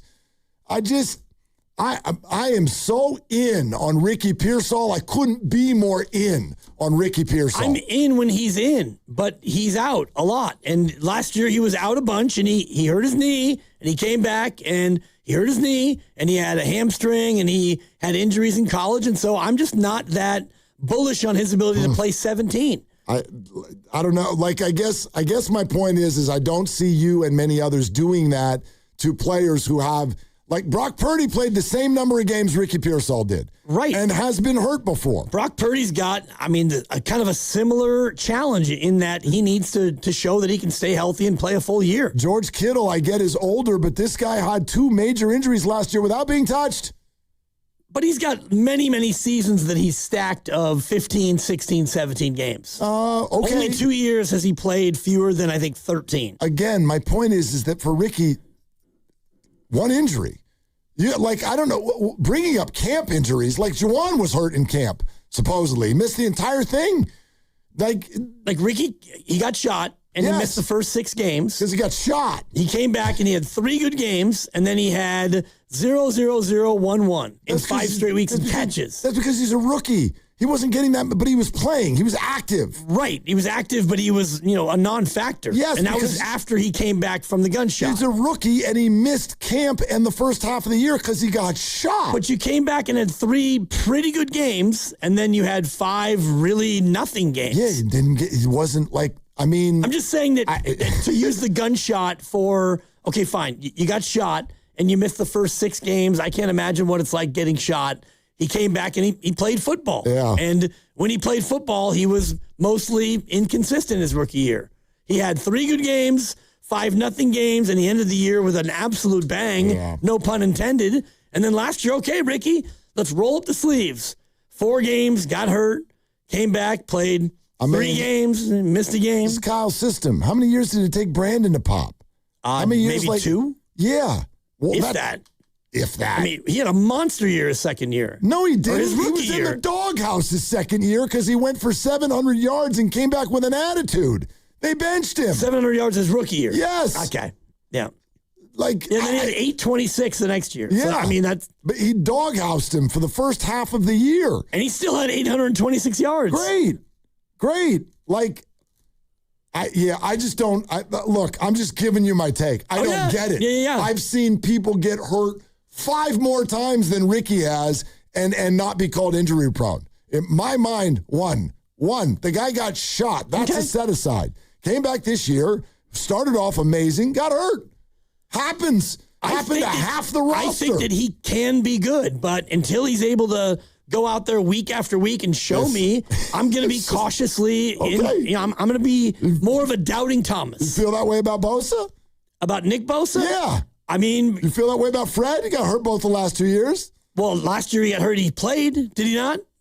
He played almost every game. Last year? Not this past season, the season before when he fractured his ankle and he didn't miss a game. Right. Didn't play very well after he fractured his ankle. He played pretty well. It was okay. But, I'm just trying to learn the rules. No, trying to learn the rules. There's no rule. Nick Bosa's torn an ACL 3 times in his life. Right. I don't hear anybody questioning whether he's going to get through next year. There's no rule, and I'm absolutely questioning whether or not he can get through the year. All right. Anyway. All right. We're sponsored by Safeway, and Cam Inman is going to join us next. Where do the Niners go from here? What is still on the list? What do they still need to do? We'll get to that next on Willard and Dibs. Head to Safeway this week for 2-pound strawberries or 12-ounce raspberries or blackberries, just $4.99 each. Clip coupons from the weekly mailer or download them from the Safeway app. Visit Safeway.com for more details. See you in the aisles. Hey, Dan Dibley here, and perhaps I'll see you at Fremont Bank, which is my bank, and I love it. It's a family-owned bank. It's got that family-owned feel. They started it back in 1964, and I've been a customer for almost 6 years, and I bank with Fremont Bank because of where the money stays, and that's right here in the Bay Area. They provide loans to businesses and homeowners, and they also designate 5% of the earnings for charity right here in the Bay Area. Their clients that they have also keep their money in the Bay Area, and that creates jobs as well. Buying real estate, it all makes it part of the circle of life here in the Bay. Your community is more vibrant because of Fremont Bank. They're one of the great local businesses here in the area, and I made the change for a number of different reasons, but the one thing that I didn't realize that I now absolutely love, no ATM fees. I've never paid an ATM fee with Fremont Bank. Big Box Bank tries to charge me one. Fremont Bank reimburses that fee right back to me. Just one of the smaller reasons why I love this bank. It's Fremont Bank, putting the community in community banking. Free agency starts off with a bang. Breaking news involving the San Francisco 49ers. They have signed Mike Evans, wide receiver. Wow. Brock Purdy has his number 1 target. First and goal from the Dolphins 4. Mayfield throws, end zone, touchdown, Evans. A big play wide receiver is the first order of business for the Niners. What's next? No other place to be than your home for 49ers offseason moves. 95.7 The Game. This month marks our 40th anniversary as a family-owned business. We know beautiful floors help turn a house into a home. That's why the floor store is donating $40 to Habitat for Humanity for every qualified purchase during our anniversary sale. Going on now. Tune in to 95.7 The Game for Warriors Live, 60 minutes before tip-off. Every Warriors game throughout the season as we get ready for the action. Presented by Xfinity, your home court advantage. Brought to you by Xfinity. Watch all your favorite teams all in one place. Xfinity, imagine that. Come on, kids. We're almost there. The map says straight ahead. One-a-day 50-plus multivitamins are made for your overall health, with nutrients to support your brain and muscle function. Because don't you want to make the most of each day? So even on the family hike, you're not just keeping the pace. Hey, Dad, wait up. You're one step ahead. One-a-day 50-plus. The one for you. This statement has not been evaluated by the Food and Drug Administration. This product is not intended to diagnose, treat, cure, or prevent any disease. Bay FC fans, we're back. Home opener is Saturday, March 14th at 3:30 p.m. at PayPal Park versus Denver Summit FC. New coach, new signings, and new supporter groups bringing the noise. Flexible ticket options available now at bayfc.com. See you there. All right, I need avocados, bananas, salad, steak. Wow, does your grocery list have multiple pages? No, but I skipped lunch, so now it's like my stomach is doing the grocery shopping. And besides, I'm earning cash back with Upside. Upside? What's that? Hold up, you haven't heard of it? Upside is a free app that gets you cash back when you shop at gas stations, grocery stores, and restaurants. And they added Lucky and Food Max stores, so we're pretty much covered wherever we go. All those stores? Yep, so not only are we getting a great deal on groceries, now we can earn cash back as well. Okay, downloading Upside. Now let me copy your grocery list. Great news! Lucky and Food Max are now on Upside. Download the Upside app and use the promo code SAVE9 to earn a 10% cashback bonus on your first grocery purchase. That's promo code SAVE9 for a 10% cashback bonus. Use promo code SAVE9. Offers vary by user and location at participating merchants. Go to upside.com for terms and conditions. Injured at work? Don't wait. Every day you delay can mean lost wages, delayed medical care, and more stress for your family. At Boxer & Gerson, we fight for people just like you. Construction workers, delivery drivers, factory workers, restaurant staff, hardworking folks who get hurt just trying to earn a living. We won't back down. We get results. You work hard, you deserve real help. Call Boxer & Gerson now at 510-835-8870 or visit boxerlaw.com. The consultation is free, but waiting could cost you. Boxer & Gerson, justice for workers. Here it comes. At T-Mobile, get the new Samsung Galaxy S26 Ultra with Galaxy AI. Okay, we don't need the trumpets. We know it's awesome. You even get a 5-year price guarantee. And the best benefits in wireless. A kazoo? Pre-order and get the new Galaxy S26 Ultra. Really? Nothing? Did I mention at T-Mobile there's no trade-in needed? Better. Guarantee excludes taxes and fees. Applies to monthly price of on-network talk, text, and 5G data on the Beyond plan. Benefits vary by plan. May require activation and are based on included perks. Exclusions and details at T-Mobile.com. My son loves to fly kites, but my active psoriatic arthritis can sometimes hold me back. Now with Skyrizi to treat my skin and joints, I'm ready to go. Skyrizi, risankizumab Riza, a prescription-only 150 milligram injection for adults, helps with less joint pain, stiffness, swelling, and fatigue. For those who also have plaque psoriasis, 90% clearer skin is possible with just 4 doses a year after 2 starter doses. Don't use if allergic to Skyrizi. Serious allergic reactions and an increased risk of infections or a lower ability to fight them may occur. Before treatment, your doctor should check for infection and tuberculosis. Tell your doctor if you have an infection or symptoms such as fever, sweats, chills, muscle aches, or cough, or if you plan to or recently received a vaccine. With Skyrizi, there's nothing like clearer skin and better movement, and that means everything.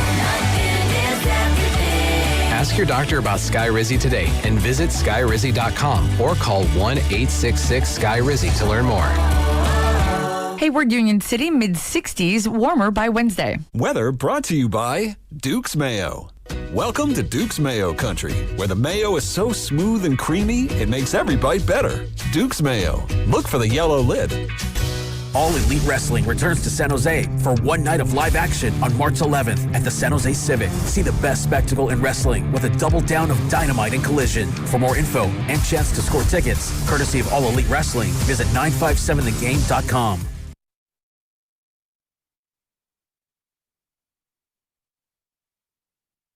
I had to take care of some business. We might have had to make a couple of phone calls last week. You understand what I'm saying? Now, back to Dillard and Wibbs on 95.7 The Game. All right, Cam Inman's going to get in here in just a few, and we'll see what the Niners need to do next.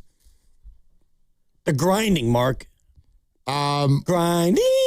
Yeah, I would imagine there's not a lot of sleep this week. I would imagine there's not a lot of sleep. There are, like, I've heard about phone calls with agents and whatnot that are, shouting matches at 3 a.m. Right. I just this whole I've heard about it. This whole legal tampering period thing is just something I don't really understand. So it's legal tampering starting at 9 this morning, and yet at 9:05, boom, boom, boom, all these deals come flying in.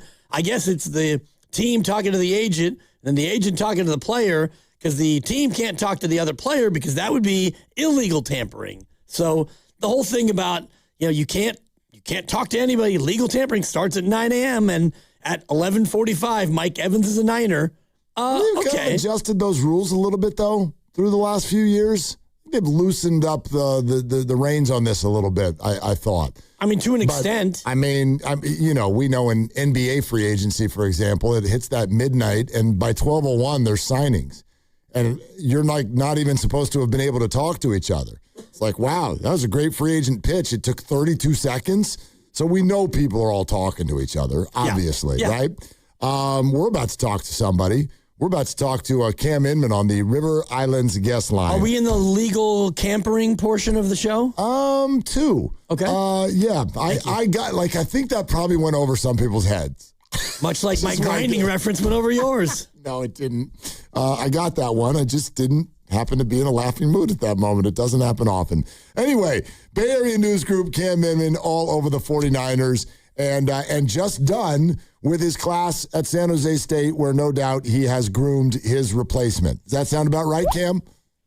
Yeah, yours and mine. We're all good to go. How are you? Yeah, we're good. We're good, man. What's your initial reaction to Mike Evans?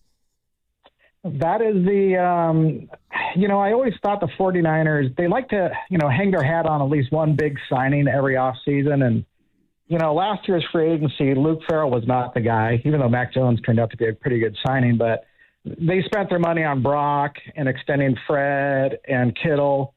So they could say that. And then in years past, they might have like 1 or 2 free agents. Or you go, oh, okay, I may have heard of him. Mike Evans, he brings name recognition. He is I don't like to say a future Hall of Famer because a lot goes into it, but with his credentials of 11 consecutive 1,000-yard seasons to start his career and Bucs all-time leader receiver, this guy, this fits perfectly for the 49ers offense. And you have a productive veteran wide receiver for an offense that it's really, a lot of it's entering the final stages of their career and wants one last gasp at a Super Bowl run. And Mike Evans fits that just as well as Trent Williams, as Christian McCaffrey, as George Kittle, as Kyle Juszczyk. Obviously, Brock's going to be around for a while longer, but now he has a legitimate playmaking, touchdown-scoring wide receiver in his grasp. And if you look at where they are now in the wide receiver room, what would you anticipate they still are looking to go out there and do? They have a couple of young guys. You got Demarcus Robinson still. I don't think Jawan Jennings will be around, but is this going to be it, you think, Cam, until the draft for that room? It depends if there's like a really unheralded speedster out there, because I think they could still use that. Because, Jordan Watkins is pretty darn fast, but he couldn't get on the field last season in a season where they really needed receivers desperately. So I think there's going to be guys in the draft that can fulfill that requirement, because that's what the offense needs. But Mike Evans can come in, play split end. Ricky Pearsall can go over to flanker. You get a smaller guy in the slot. They may say it's going to be Cowling or whoever else they can find. And obviously they need work because it's just not a lot there. But I think Mike Evans addresses a major need for him. Cam, oh man, there's so many positional questions I've got. What are they doing at running back, you think, to my goodness, give Christian McCaffrey a break and a running mate? Well, he doesn't want to take a break. Yeah, but he's going to have to take a break. Too bad. You have to, Christian. if he didn't figure that out last year, he doesn't want to come off the field ever, and they don't seem very willing to pull him off the field. So if he's healthy, he's staying on that field, no matter how much everybody's clamoring to see Brian Robinson or Jordan James or Isaac Guerrero. I would imagine that you got McCaffrey obviously coming back, and he's healthy. He's feeling spry, feeling like he's going to have to prove everybody wrong that he can excel as a 30-year-old running back because he's still at the top of his game. I mean, it's not a desperate position. Behind him, it's like, okay, Jordan James, he got in at the end of the year, but we really didn't see anything he did all season long other than the Niners saw him in practice. We know that they can plug in guys at running back. They identify the players that can fit well in their scheme, and off they go. I don't think it's a major positional concern. What's your next one? Tight end would be mine. George Kittle coming off a severe injury. We don't know how quickly he can come back, and having a good receiving and blocking tight end is so critical. Anybody still out there, Cam, that might be appetizing? You bring up a great point, Mr. Dibley, because I think tight end is a major concern also. I know George is obviously striving to get back as quick as he can. But he's coming off of an Achilles tear, and that is just something that you just don't all of a sudden rush back from. Aaron Rodgers tried to do it right. I mean, Jason Tatum just came off it for the Celtics, and he was out 10 months, and everybody's like, wow, what a remarkably fast comeback for him. Well, if Kittle comes back in 10 months, you're looking at a November return. Okay, so they have to go in expecting him not to be available at least the first 4 games, that he would start on the PUP list. So, Jake Tonjes is a restricted free agent. I would imagine they're going to have to give him a respectable tender, because I think he showed enough last season that he's a legitimate pass catcher at tight end, and he knows the system's been here for a couple of years. Is there anybody else out there? Purdy's old tight end at Iowa State was an interesting one. Is Charlie Kohler, is that his name, right? He signed with the Chargers, so he's off the market. You're not going to see Taylor Swift coming to Levi's Stadium because Travis Kelce returned with the Chiefs. Honestly, there was probably about 5 tight ends that hooked up deals in the first few hours. So obviously the Niners weren't thinking that it's a major priority for them. But getting Mike Evans obviously alleviates some of the stress of finding somebody to throw the ball to other than Christian McCaffrey, because I mean, as great as McCaffrey is, they were asking way too much of him last season to become their number one their number one receiver and their number one running back. Obviously, he did it, but they needed help. And with Kittle going to be down, recovering from his Achilles, maybe they just don't think it's as big of a need because there's other positions that need to be addressed.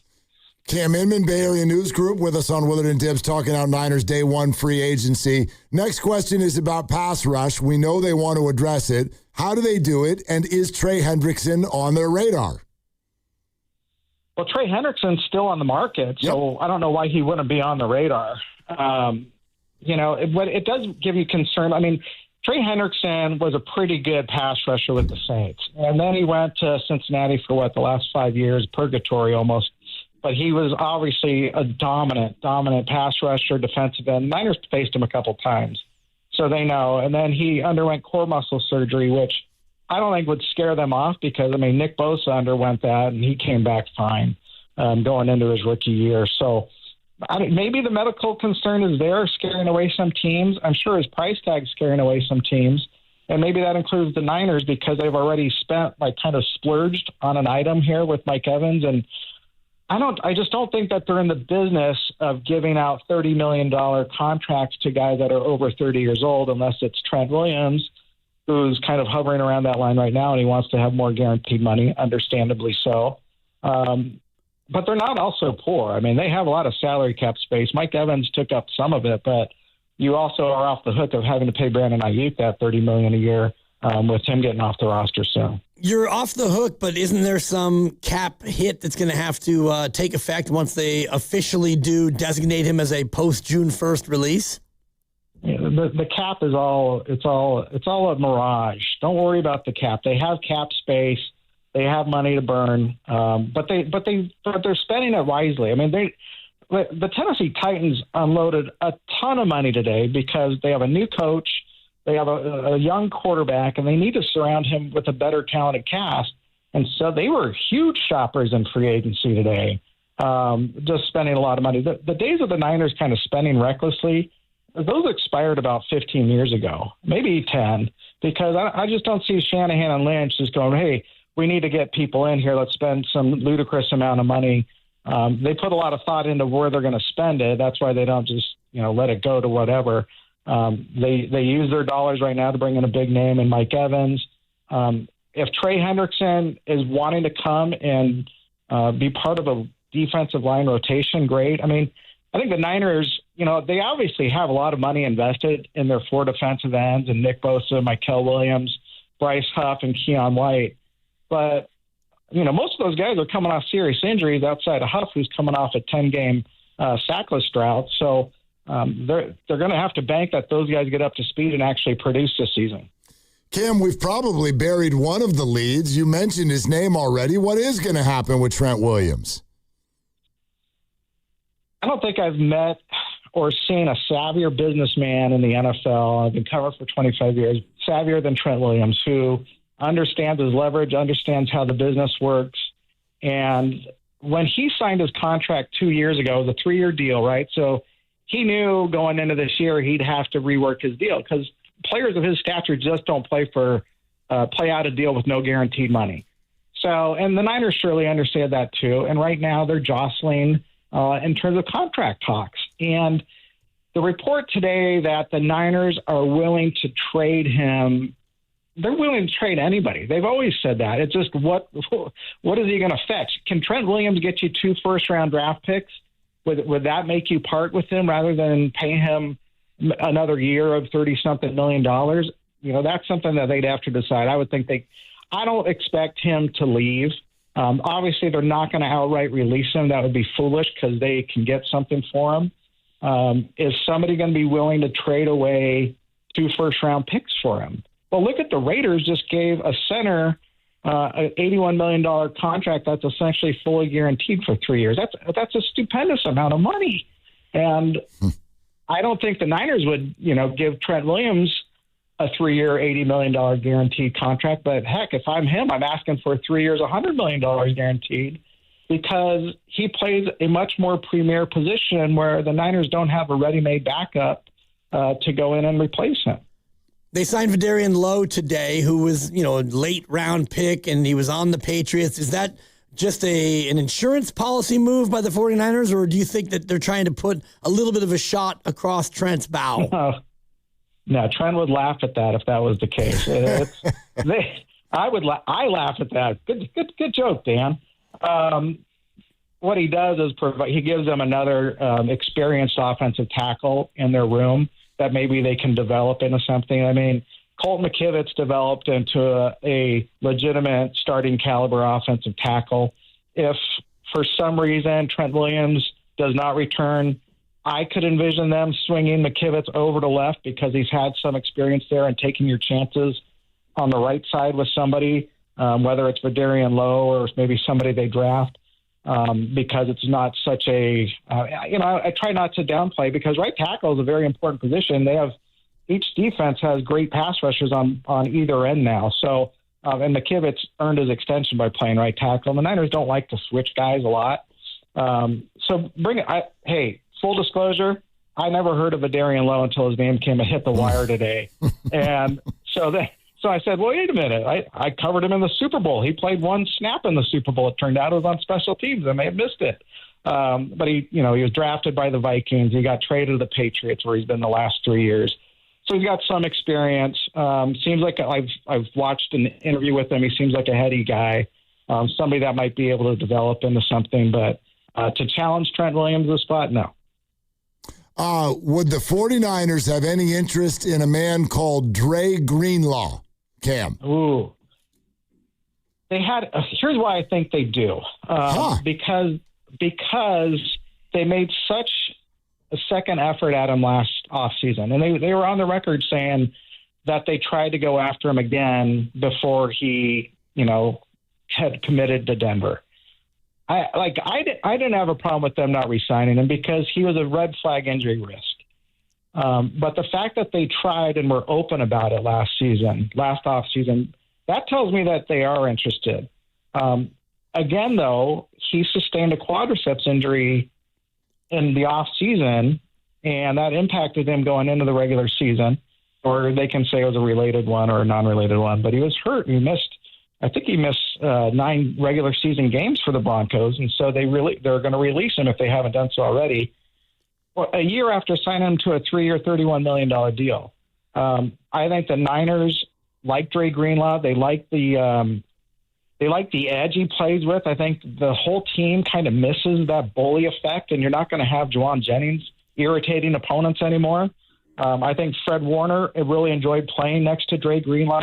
They could trust each other. They knew where each other was going to be. I didn't see that chemistry with D. Winters the last year and a half, I guess. Not that D's not a great player. I think that there is a better tandem there with Fred Warner and Dre Greenlaw than there is with Fred Warner and D. Winters. Yeah, I mean, at least would be kind of fun for the fans to bring him back. I also wonder, Cam, about the Mac Jones getting traded idea. It feels to me like if that hasn't happened yet, it probably won't happen. But what's your read on Mac Jones and whether or not he'll still be here?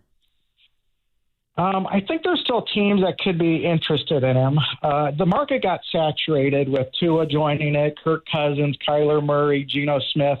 I think Mac's way better than a couple of those options, and I think he would fit in well with certain coaches.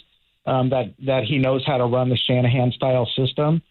So I would still think he might be on teams' radars, but it's just the Niners don't need to give him up. And it just depends if these other teams aren't interested in trading a high amount of draft picks for him.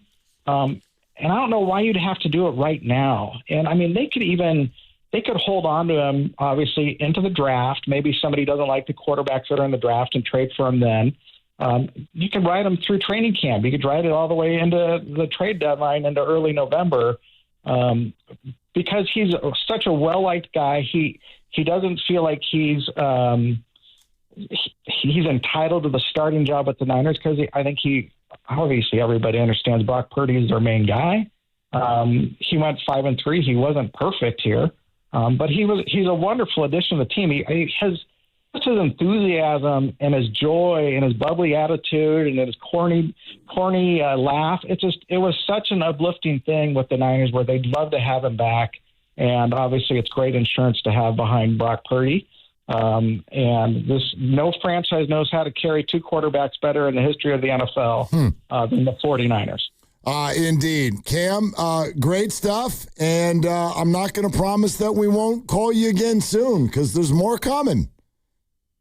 That's true. I would assume so. So happy to talk anytime, guys. Okay. Thanks so much, my friend. All right, there he is. Cam Inman, Bay Area News Group on the 49ers situation. The only thing that made me uncomfortable there is he kind of blew off the idea that the 49ers need another running back. I think they badly need another running back. Well, it just depends on how you look at it, because if McCaffrey is healthy and he comes back, he wants to play all the time. And Cam is right. And this year, he played all the time. He had more than 400 touches. And if he's around and doesn't get hurt, he'll want to do that again. I think it's interesting the way that you guys keep saying this, that what he wants, I don't care what he wants to do.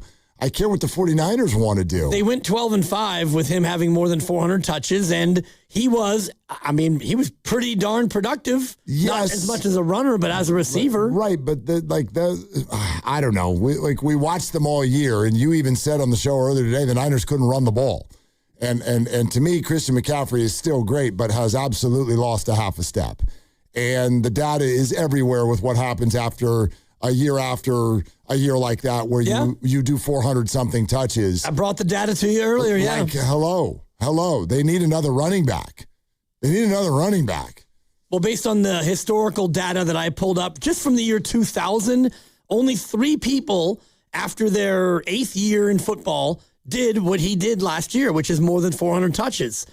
Curtis Martin came back with 244 touches, then retired. Tiki Barber went for 385 touches the following year on 2,100 yards his last year as well. McCaffrey's trying to join that group of late career guys, more than 400 touches. Yeah, I'm not off of Christian McCaffrey. I just think there needs to be, a really good plan B, and secondly, just to help. I agree with you. A lower number of touches, for sure. It would be nice. And this year, I mean, you had Brian Robinson, who you trusted some, but I thought that they were going to lean on him more. And, ultimately, you didn't have other pass catchers you could lean on. And this year, you're not going to have George Kittle for the majority of the year. So maybe, yeah. Well, I was doing some research on that, and the return to play timeline, it's about 11 months. Well, so he can say, I'm going to be ready in September, all he wants, but the science would tell you that it's probably November. I believe George. He's different. Okay. I'm kidding. It's time for Triples for Autism, brought to you by Pettinelli Financial Partners and the Autism Society San Francisco Bay Area. Saturday in OKC, Warriors made 14 threes. Thank you, Draymond. He was the leader with 4. 60-second donation of the year for Triples for Autism. To donate to autism yourself, go to sfautismsociety.org. Triples for Autism is brought to you by Pettinelli Financial Partners and the Autism Society San Francisco Bay Area. Pettinelli is here for you, offering financial guidance and support throughout life's milestones. Go to PettinelliFP.com. Also, engagement is everything on the court and in life. We ask you to vote in our Engaging Dub Nation poll on 95.7 The Game's Twitter page before every game, presented by Shane Coe, your friend and jeweler. We asked you earlier, now with Kristaps back on the court and saying that he believes he'll be healthy, are you now more open to Porzingis as a Warrior beyond this season? Yes or no? And the yeses have it narrowly. 54.3% say yes, 45.7% say no. Yeah, I'm team yes. I am team yes. As am I. And it's yes, ... at the right price, which is what it would be. Yeah, and let's see what tomorrow night looks like. You get another Porzingis game coming up tomorrow night with the Chicago Bulls in town. All right, we're brought to you by Fremont Bank, here for you, here for good, and Warriors Live is next with Willard and Dibbs.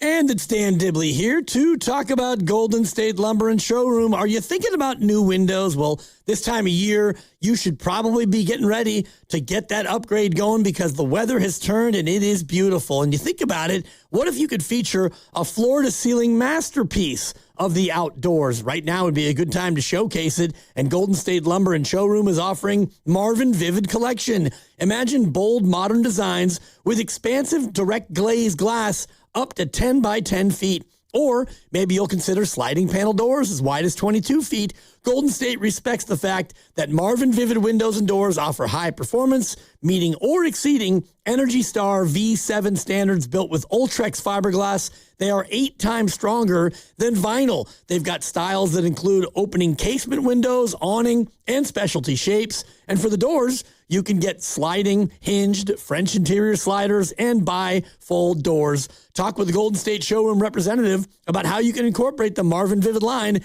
in your next project. Start at goldenstatelumber.com to achieve the wow factor. Find convenient locations across the Bay Area for over 70 years. Golden State, when you succeed, we succeed. Free agency starts off with a bang. Breaking news involving the San Francisco 49ers. They have signed Mike Evans, wide receiver. Wow. Brock Purdy has his #1 target. First and goal from the Dolphins 4. Mayfield throws, end zone, touchdown, Evans. A big play wide receiver is the first order of business for the Niners. What's next? No other place to be than your home for 49ers offseason moves. 95.7 The Game. Here it comes. At T-Mobile, get the new Samsung Galaxy S26 Ultra with Galaxy AI. Okay, we don't need the trumpets. We know it's awesome. You even get a 5-year price guarantee. And the best benefits in wireless. A kazoo? Pre-order and get the new Galaxy S26 Ultra. Really? Nothing? Did I mention at T-Mobile there's no trade-in needed? Better. Guarantee excludes taxes and fees. Applies to monthly price of on-network talk, text, and 5G data on the Beyond plan. Benefits vary by plan. May require activation and are based on included perks. Exclusions and details at T-Mobile.com. Dan Daly, administrator of Lawton Skilled Nursing and Rehab, is proud to announce our award as the top Bay Area nursing facility in the Bay Area and third best in the state of California, as reported by Newsweek magazine. Under the medical direction of UCSF-affiliated medical director Dr. Darby Clayson, if you or a loved one is in need of inpatient physical therapy, please don't hesitate hesitate to contact our admission team of Dab Sterling or Charlotte Lawrence at 415-566-1200. I get in the car and there's something very wrong. There's empty cup holders with no delicious McDonald's drink to sip on. And with McDonald's beverage deals, I can get a medium frozen Coke, frozen Fanta Blue Raspberry, or wild cherry for just $2.89, whichever I'm craving. For the other empty spot, I can snag a medium French vanilla or caramel McCafe iced coffee at the same price. Just need to order ahead on the app and okay, now my ride feels right. Ba-da-ba-ba-ba. Prices and participation may vary. Cannot be combined with any other offer or combo meal. Coca-Cola and Fanta are registered trademarks of the Coca-Cola Company. For all contest rules, go to 957thegame.com/rules. Running a business means wearing multiple hats. So if you're like me, you probably started out using your personal phone, taking client calls and texts nonstop. As my business grew, I needed something smarter. That's when I switched to Quo, the #1 business phone system. Quo works right on your phone or computer. No carrying 2 phones, no clunky landline, just one easy app you can try for free. Your team can share one number and handle calls and texts together like a shared inbox. Any teammate can jump into the conversation, so customers get faster responses. And Quo's AI assistant summarizes your calls and responds to customers 24/7, so you never miss a lead or opportunity. All this starts at just $15 a month. That's basically 2 coffees. You can even keep your current business phone number. Find out why 90,000 businesses trust Quo. No missed calls, no missed customers. Try Quo for free at quo.com/sports. That's quo.com/sports to try Quo free. QUO.com/SPORTS. Visit Freeman's Appliance in Pleasant Hill March 27th through March 29th for their once yearly red tag clearance sale. Take advantage of one-of-a-kind opportunities on floor models and factory direct pricing. Visit Freeman's Appliance red tag sale for the best time to save big on new appliances for your home. Another app for inventory, one for CRM. Oh, don't forget accounting. Wait, which login was that? Or you could use Odoo, one fully integrated system that does it all without the hassle. Ditch the app overload. Get everything your business needs on one platform. Try Odoo free today at odoo.com. That's ODOO.com.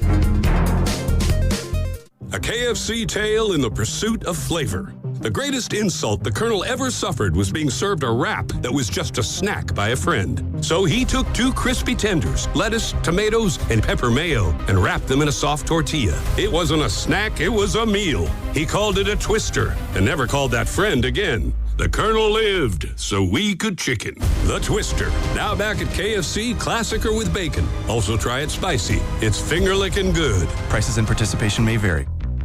This is the story of the one. As a procurement manager for a hospital system, she keeps every facility in her network stocked and ready. That's why she counts on Grainger to be her single source for thousands of products, from disinfectants to lighting, air filters, and more.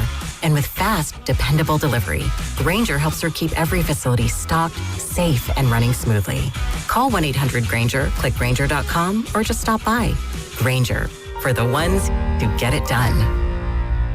Staples presents That Was Easy. So I own a coffee shop, and I wanted to label everything with our logo. That's ambitious. Cups, boxes, bags. Ooh, that'll add up. Not at all, because right now, Staples prints custom labels for 30% off. 30% off? That's shockingly affordable branding. Yep. Now our logo and URL are seen all over town. Brand your business for less at Staples. That was easy. Shop Staples in store, online, or in the app by 4/4 to unlock. Exclusions apply. Visit staples.com/print for details. You're listening to 95.7 The Game, KGMZ FM and HD1 San Francisco on Odyssey Sports Station and the home of the Golden State Warriors and Valkyries. Always live on the free Odyssey app and now coming to you live from the Laughing Monk Studios.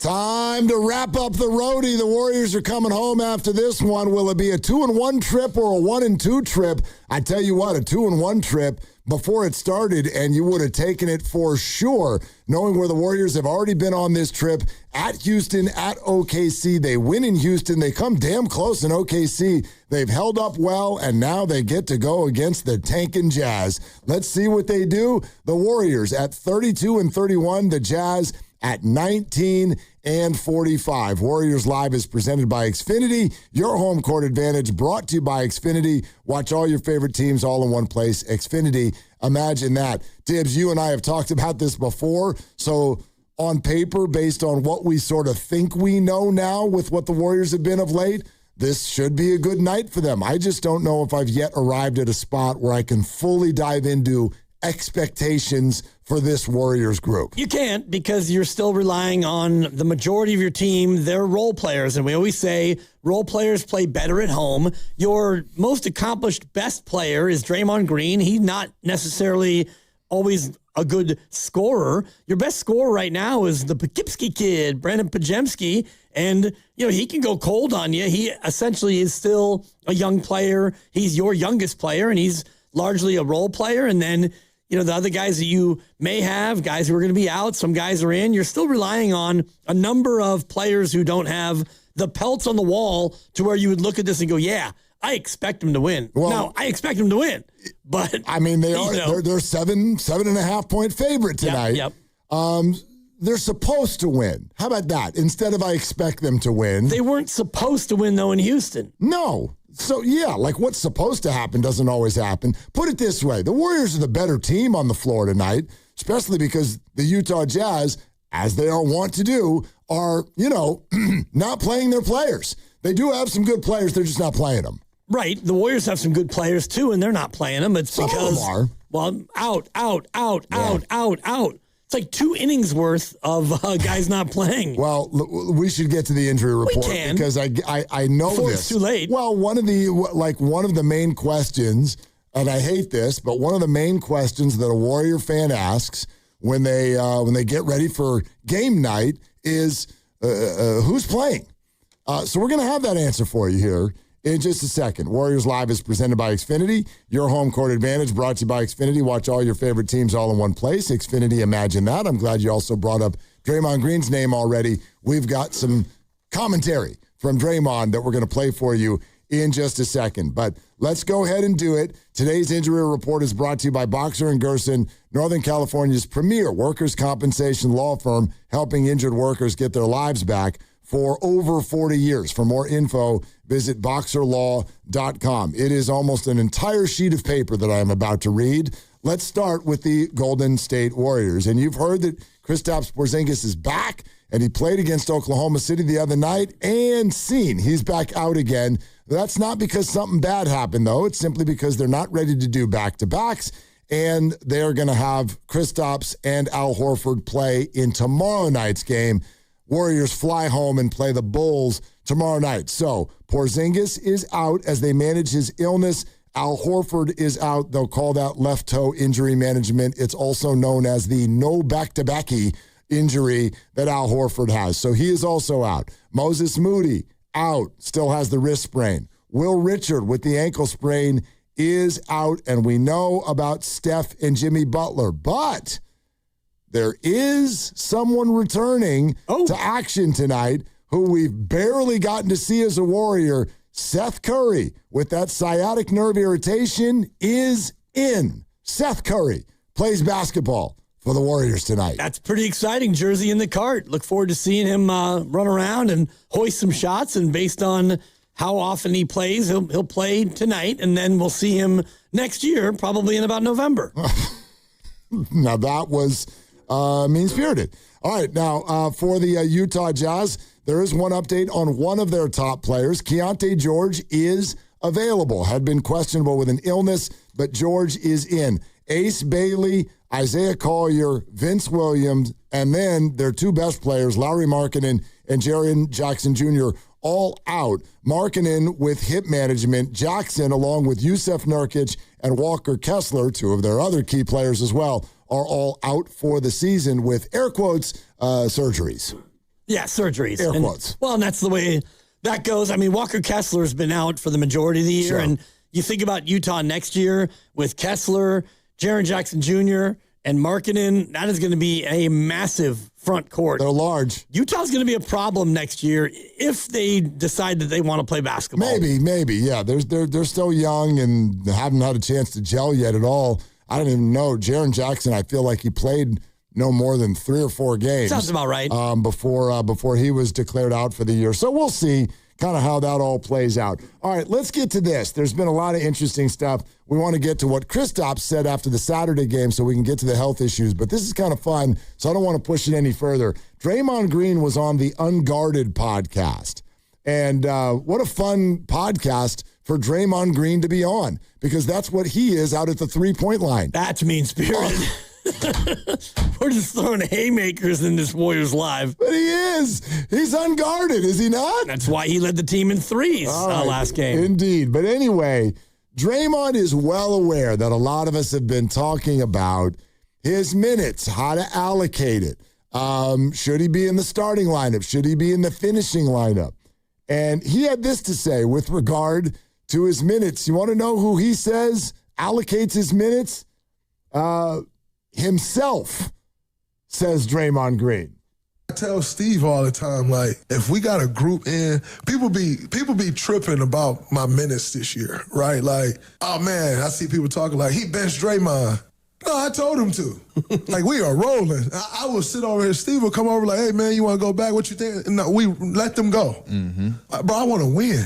I don't give a shit how it looks. I want to win. When I got taken out of the game in the Boston series and benched and off, I don't give a shit, bro. You ain't getting no. I want to win. Right. So whatever we got to do, that's all that matters. Okay, so there you go. Draymond comes out because he told Steve to take him out. Yeah, that's a self-benching is what that is. And in Boston, he went to Steve and said, you don't have to bench me. I'm going to bench myself. And I don't give a blank as long as we go out there and we win. I see that part of it, and he's right. But I don't know if he's the one like, Steve, I'll tell you what, these guys are rolling. I don't want to go back in there. I've told you this. Like, I don't know if that triggers people, but he's probably not wrong.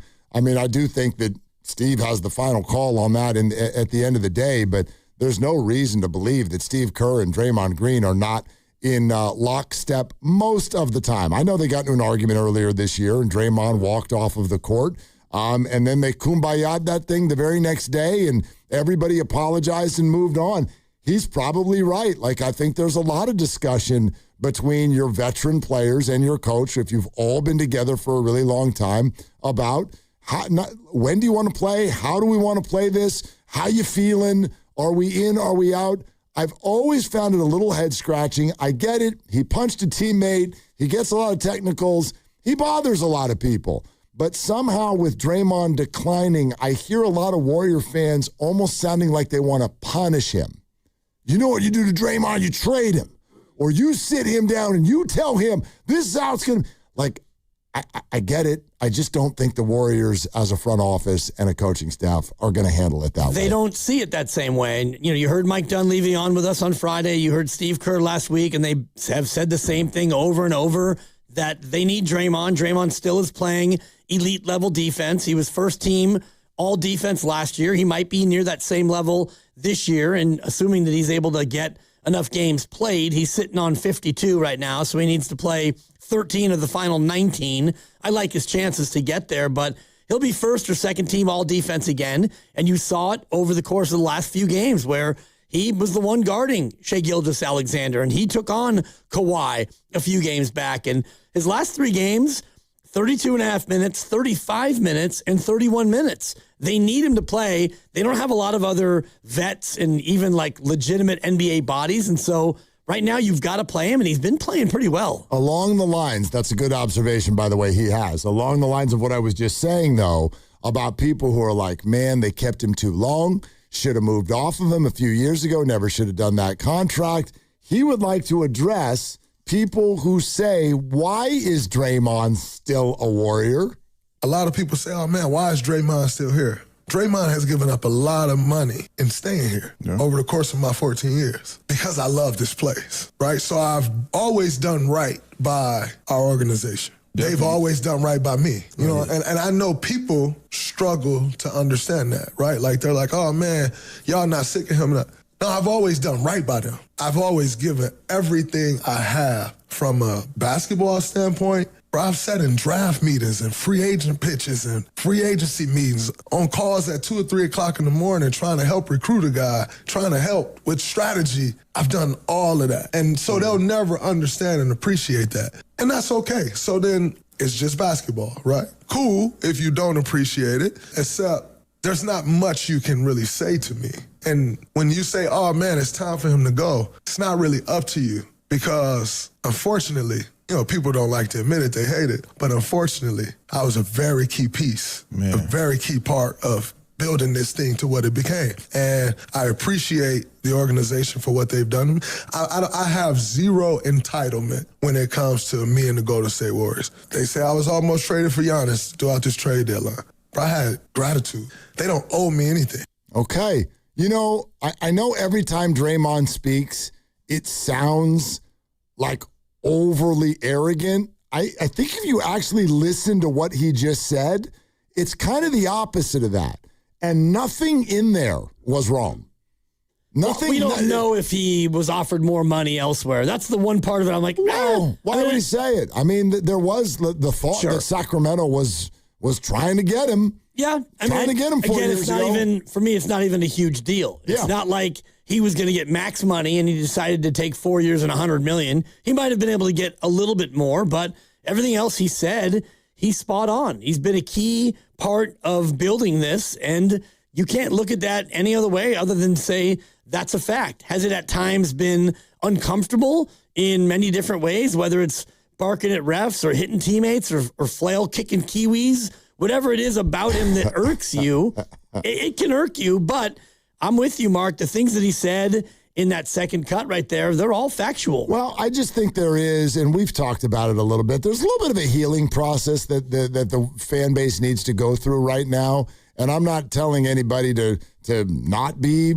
frustrated with certain things that have happened, whether it be how they use their lottery picks in the last handful of years or how they've treated the lottery picks once they arrived and how they've kind of put them on or not put them on the floor, or trades that have happened recently. Kuminga for Porzingis. Draymond Green punches Jordan Poole and there's no suspension, and now Jordan gets sent out. Like, I get if those things frustrate you, great. But I do view, in an odd way, there are a lot of Warrior fans right now that have decided to pick certain names on the roster and almost flirt with the idea of rooting against them, which, okay, I just I don't know how that sort of sustains if you're a fan of the team. If, for example, Draymond Green, Brandon Pajemski, if you're, just out here kind of wishing nothing but them being gone, because I don't think they're going to be. I was just thinking that same thing, and I don't know. I mean, you can fan however you want to fan. Sure. I choose not to fan that way. If they're, down 2 tonight, midway through the fourth, and they kick it over to Draymond, who's not my favorite. I've never shied away from that, but I'm not rooting for him to miss. I'm rooting for him to make the 3 and put the Warriors up 1, even if he's not my favorite Warrior. But some fans think about it otherwise. I was just looking at the Draymond Green idea of him being here longer than 1 more year. His contract next year is $27.7. Might they rip that baby up? He declines the option, and they sign him for 2 years. He gets 2 years and $50 million, or something along those lines, where they keep him and he's able to play for a couple more years. That might be the way this goes. That would my initial reaction to that is that would highly surprise me for 2 reasons. Number one, the number you threw out, $50 million. For 2 years even, I don't think that's what Draymond would command right now. He commands 27.7. Right. And so that's my second point is I don't know why in the hell he would turn that down. Like, if turn down the 27? If he were to turn down 27, it would be more like in favor of 2 years and 38, not 2 years and 50, because I think that's what but furthermore, I think the Warriors right now are positively allergic to the idea of signing any veteran beyond next year. It depends on what Steph behind the scenes is saying. Fair. If Steph is already saying, hey, we get to this offseason, we'll go ahead and tack another year onto the year that I have coming to me, but I want to make sure that my guy 23 is riding with me, then the calculus changes dramatically. Oof. I mean, Steph gets what Steph wants, but with Jimmy totally up in the air and on crutches and Draymond declining, if I'm the Warriors, I would be so hesitant to hitch my wagon to anyone not named Steph as a veteran player beyond next year. His name can be Al. His name could be Draymond. It could be Jimmy or Kristaps. It's interesting, and you're not wrong as far as your opinion, but it seems like Mike Dunleavy, Steve Kerr, they have a different opinion of Draymond Green's decline. We as fans think he's declining at a faster rate than they do. I think that they say what they say publicly, but they also know it. I mean, don't forget the interview we had with Steve like 2 weeks ago where we asked him about the evolving role, and he's like, I think you guys see that it's already happening. Yeah.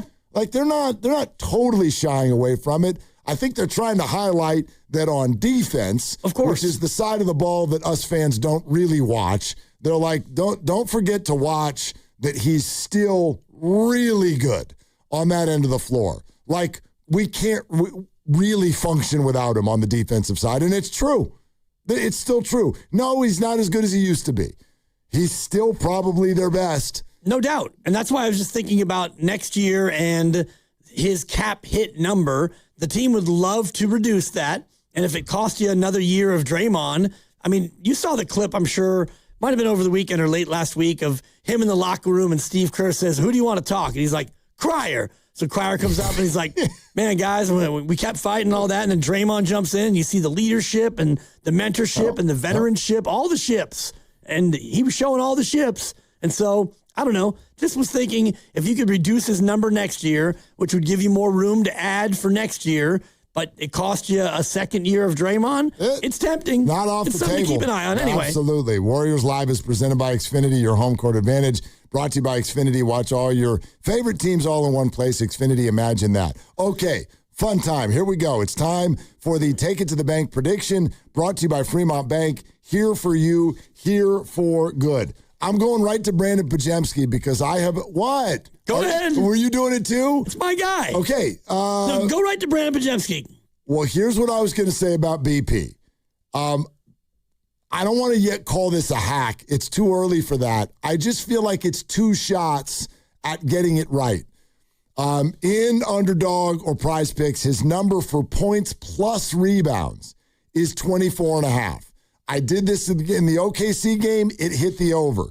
And the reason I love it is Brandon is liable to go for 24 points.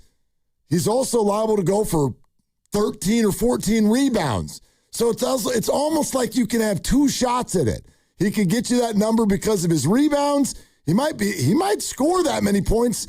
He might score 25 and go over just on points. So that's my Take It to the Bank prediction. I've got higher than 24.5 points plus rebounds for Poughkeepsie Kid. I like that. And, I've been doing this. Every time we've been doing this, I've given the same prediction. And the line actually has moved up now to 5.5 rebounds for Pods. He only got 6 against OKC in 39 minutes. But I'm going to go a slightly different direction. I'm staying with Pods because I think he's one of the more bankable Warriors right now. Yeah. He played 39 minutes against OKC. He loves to play. And Steve, we know, loves to play him. The line for three-pointers made is 2.5. So we're going to go over 2.5 threes made. He took 10 threes against OKC. Only made 3 of them. That's all you need, though. Shoot your shot, and he will. It's all you got. So, Kukush, I'm going over 2.5 made threes. Okay. For breaking Podziemski. Exactly. All right. We wanted to get this in before we send Brandon Podziemski. Thank you, Lucas. Before we go out to the arena, and it's Kristaps Porzingis, who addressed a couple of things, including what Steve Kerr said on our show about not having pots. Yeah, it wasn't ideal because, you put something out again so people could start talking about this. But, again, I cannot, I told Steve, like, it's okay. I know he didn't mean anything, he didn't want to create some hype around my health, he just said whatever he knew at the moment. And yeah, it's okay. Honestly, yeah. I mean, most important is that I'm feeling good, and it's like giving me like peace of mind also now, and go forward and look better with each game. He says, all good now. I'm about to be healthy. And I believe I will be healthy now, honestly. This is what I really feel. And not to sell anything, because obviously I've been in and out again. But this time I really feel that this is it. And yeah, finally getting out there like healthy. I was like playing through this. I think now this will be obviously it's only 20 games left or so, but in the regular season. So, but I want to catch a really good rhythm and then see if we can do something in the postseason.